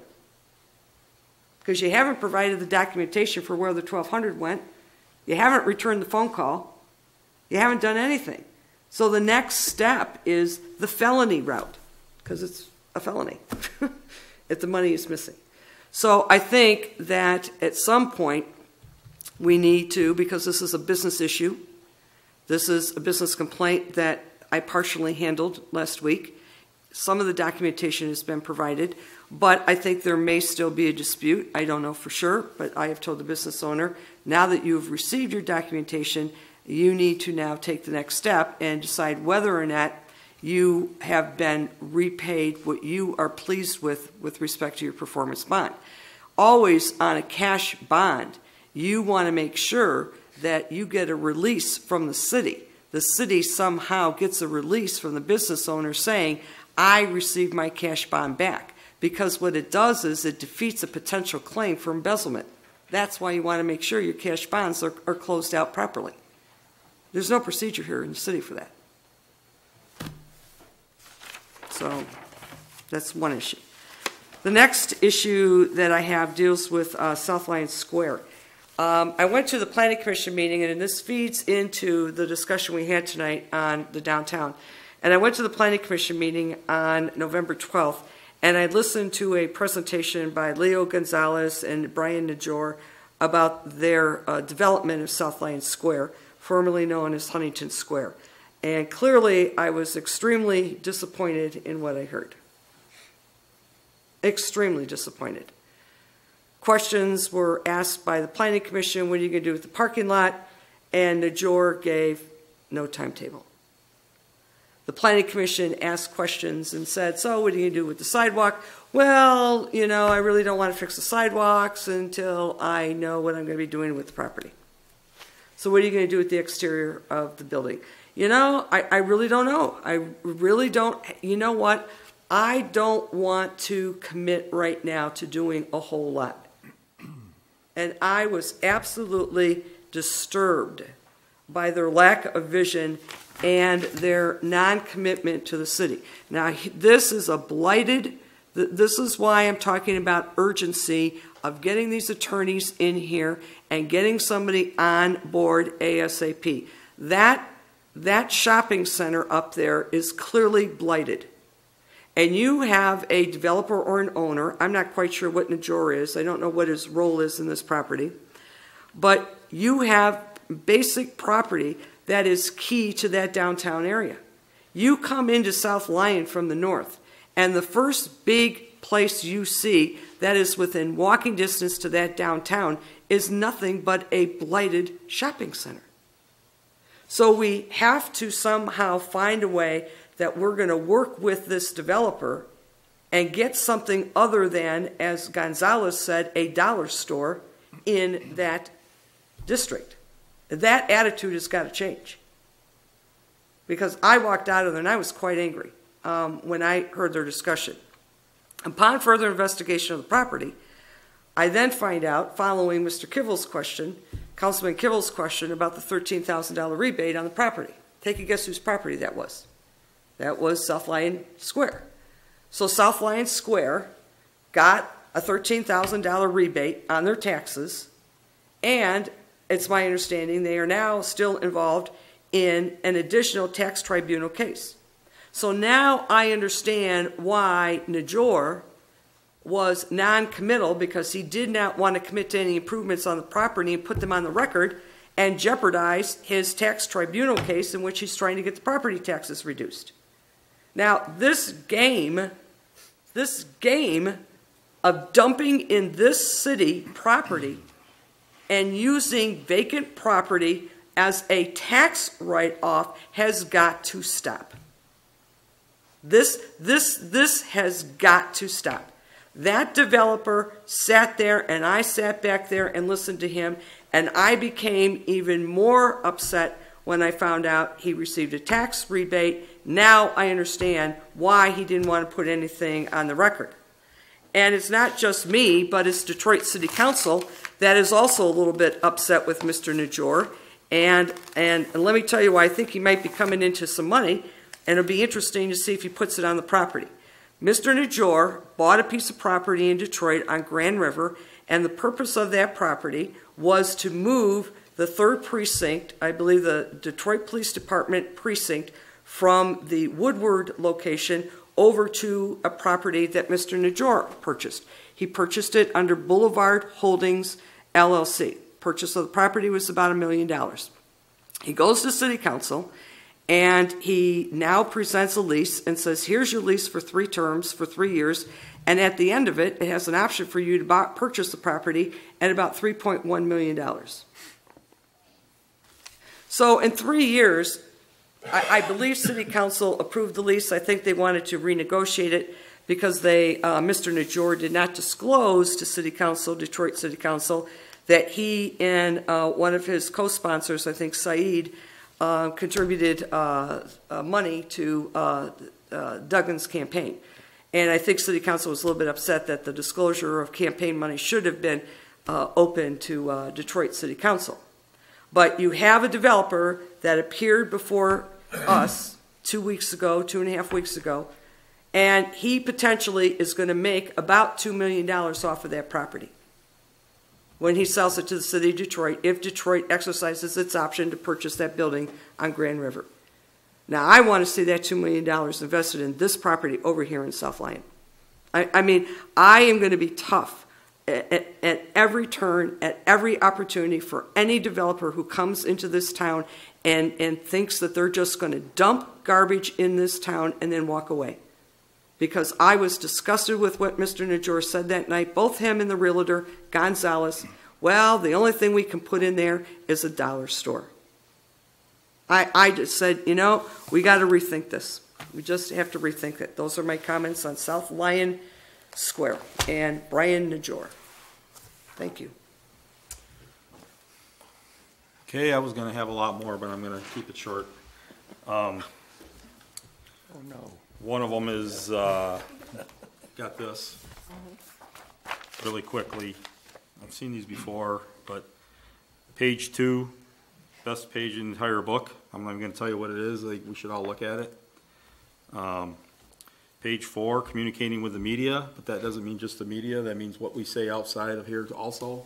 People listen to what we're saying and how we carry ourselves and how it's interpreted. Page 24, relationships with the municipal staff. We're working on it. So hopefully that will take care of itself. We're all starting to get to know each other a little more, and that should be okay. I'll skip all this other because we've covered most of it. I do want to say I had an opportunity to meet with Chief Lloyd Collins for a few hours the other day. It was a great meeting. Got a great understanding of what's going on with the police department and what goes on in his office, and great respect for those guys, you know, and what they do for us. And then I had a meeting. Almost didn't make his because I was with Bob for 3 hours and gave me the grand tour of all of our water and sewage and how everything runs and works and who does what and where and all the computer programs that are running, all the pumps around town, like you were talking about, how able to know what was going on. The tour, to me, I come from this background a little bit, so that to me I was like a kid in a candy store, but I got a great understanding of what that water system is for the city of South Lyon. And I really thank you, Bob, for taking me through that. Meeting the DPW guys personally, that was good for me and I think for them as well. And little joking around and little, you know, business, that was good. And but what came out of it was, after I talked to Bob, is I said, I think that, I know, Glenn, you've taken advantage of it probably, and you probably have a little, but I'm not sure, Harvey, you have, but I think it would be great for people that haven't to set up a way to go with Bob and put on some dirty boots and walk through with him and let him show you some of the things that the city is doing, because the water system that we have here is second to none. And we take it for granted, like Glenn says. People turn the water on, the water comes out. You flush the toilet, it goes out. Why doesn't it work? You know, I mean, they don't understand. And for me, even understanding most of it, not all of it, I got a great understanding of everything. And I think it would be perfect for the group to do the same, take advantage of it. It's a great opportunity to see when something comes up and they're asking for a filter to be replaced, or a program blew up, or a pump died or something. We now know, oh yeah, I remember that, you know, kind of like, and you get an understanding of it. We're not going to be engineers overnight, but I think we'll be a great collaboration as a group to understand that whole thing. It's our most expensive physical asset too. So. By far. So other than that, I'm going to bring up a couple of things. We got the Shop Local event coming up this Saturday, 28th. Everybody come out. If one person comes out and shops Saturday, you know, our downtown is going to be vibrant. So, and maybe while you're walking around, take a look at some of the vacant buildings that are around there and see if you got an idea in your mind about a business that you feel passionate about or something that you think you could bring to this town. I think Kelly's, you know, bringing a big thing to the table for us here, pressure, you know, but the rest of us too, we all said this, so, you know, we're part of this as well, we're accountable, you know, I mean, so I think we have to try to step up and do the best we can, what we have available to us to get people like that to want to invest in our town and shop. We have a lot of great things in this town. We should stop looking at the things we don't have and look at the things we do. We also have the Cool Yule coming up on December 5th. So Santa Claus is coming, so get your wishes together. I still believe in them. And we're going to light the tree and have a parade, and there's going to be things going on pretty much all day.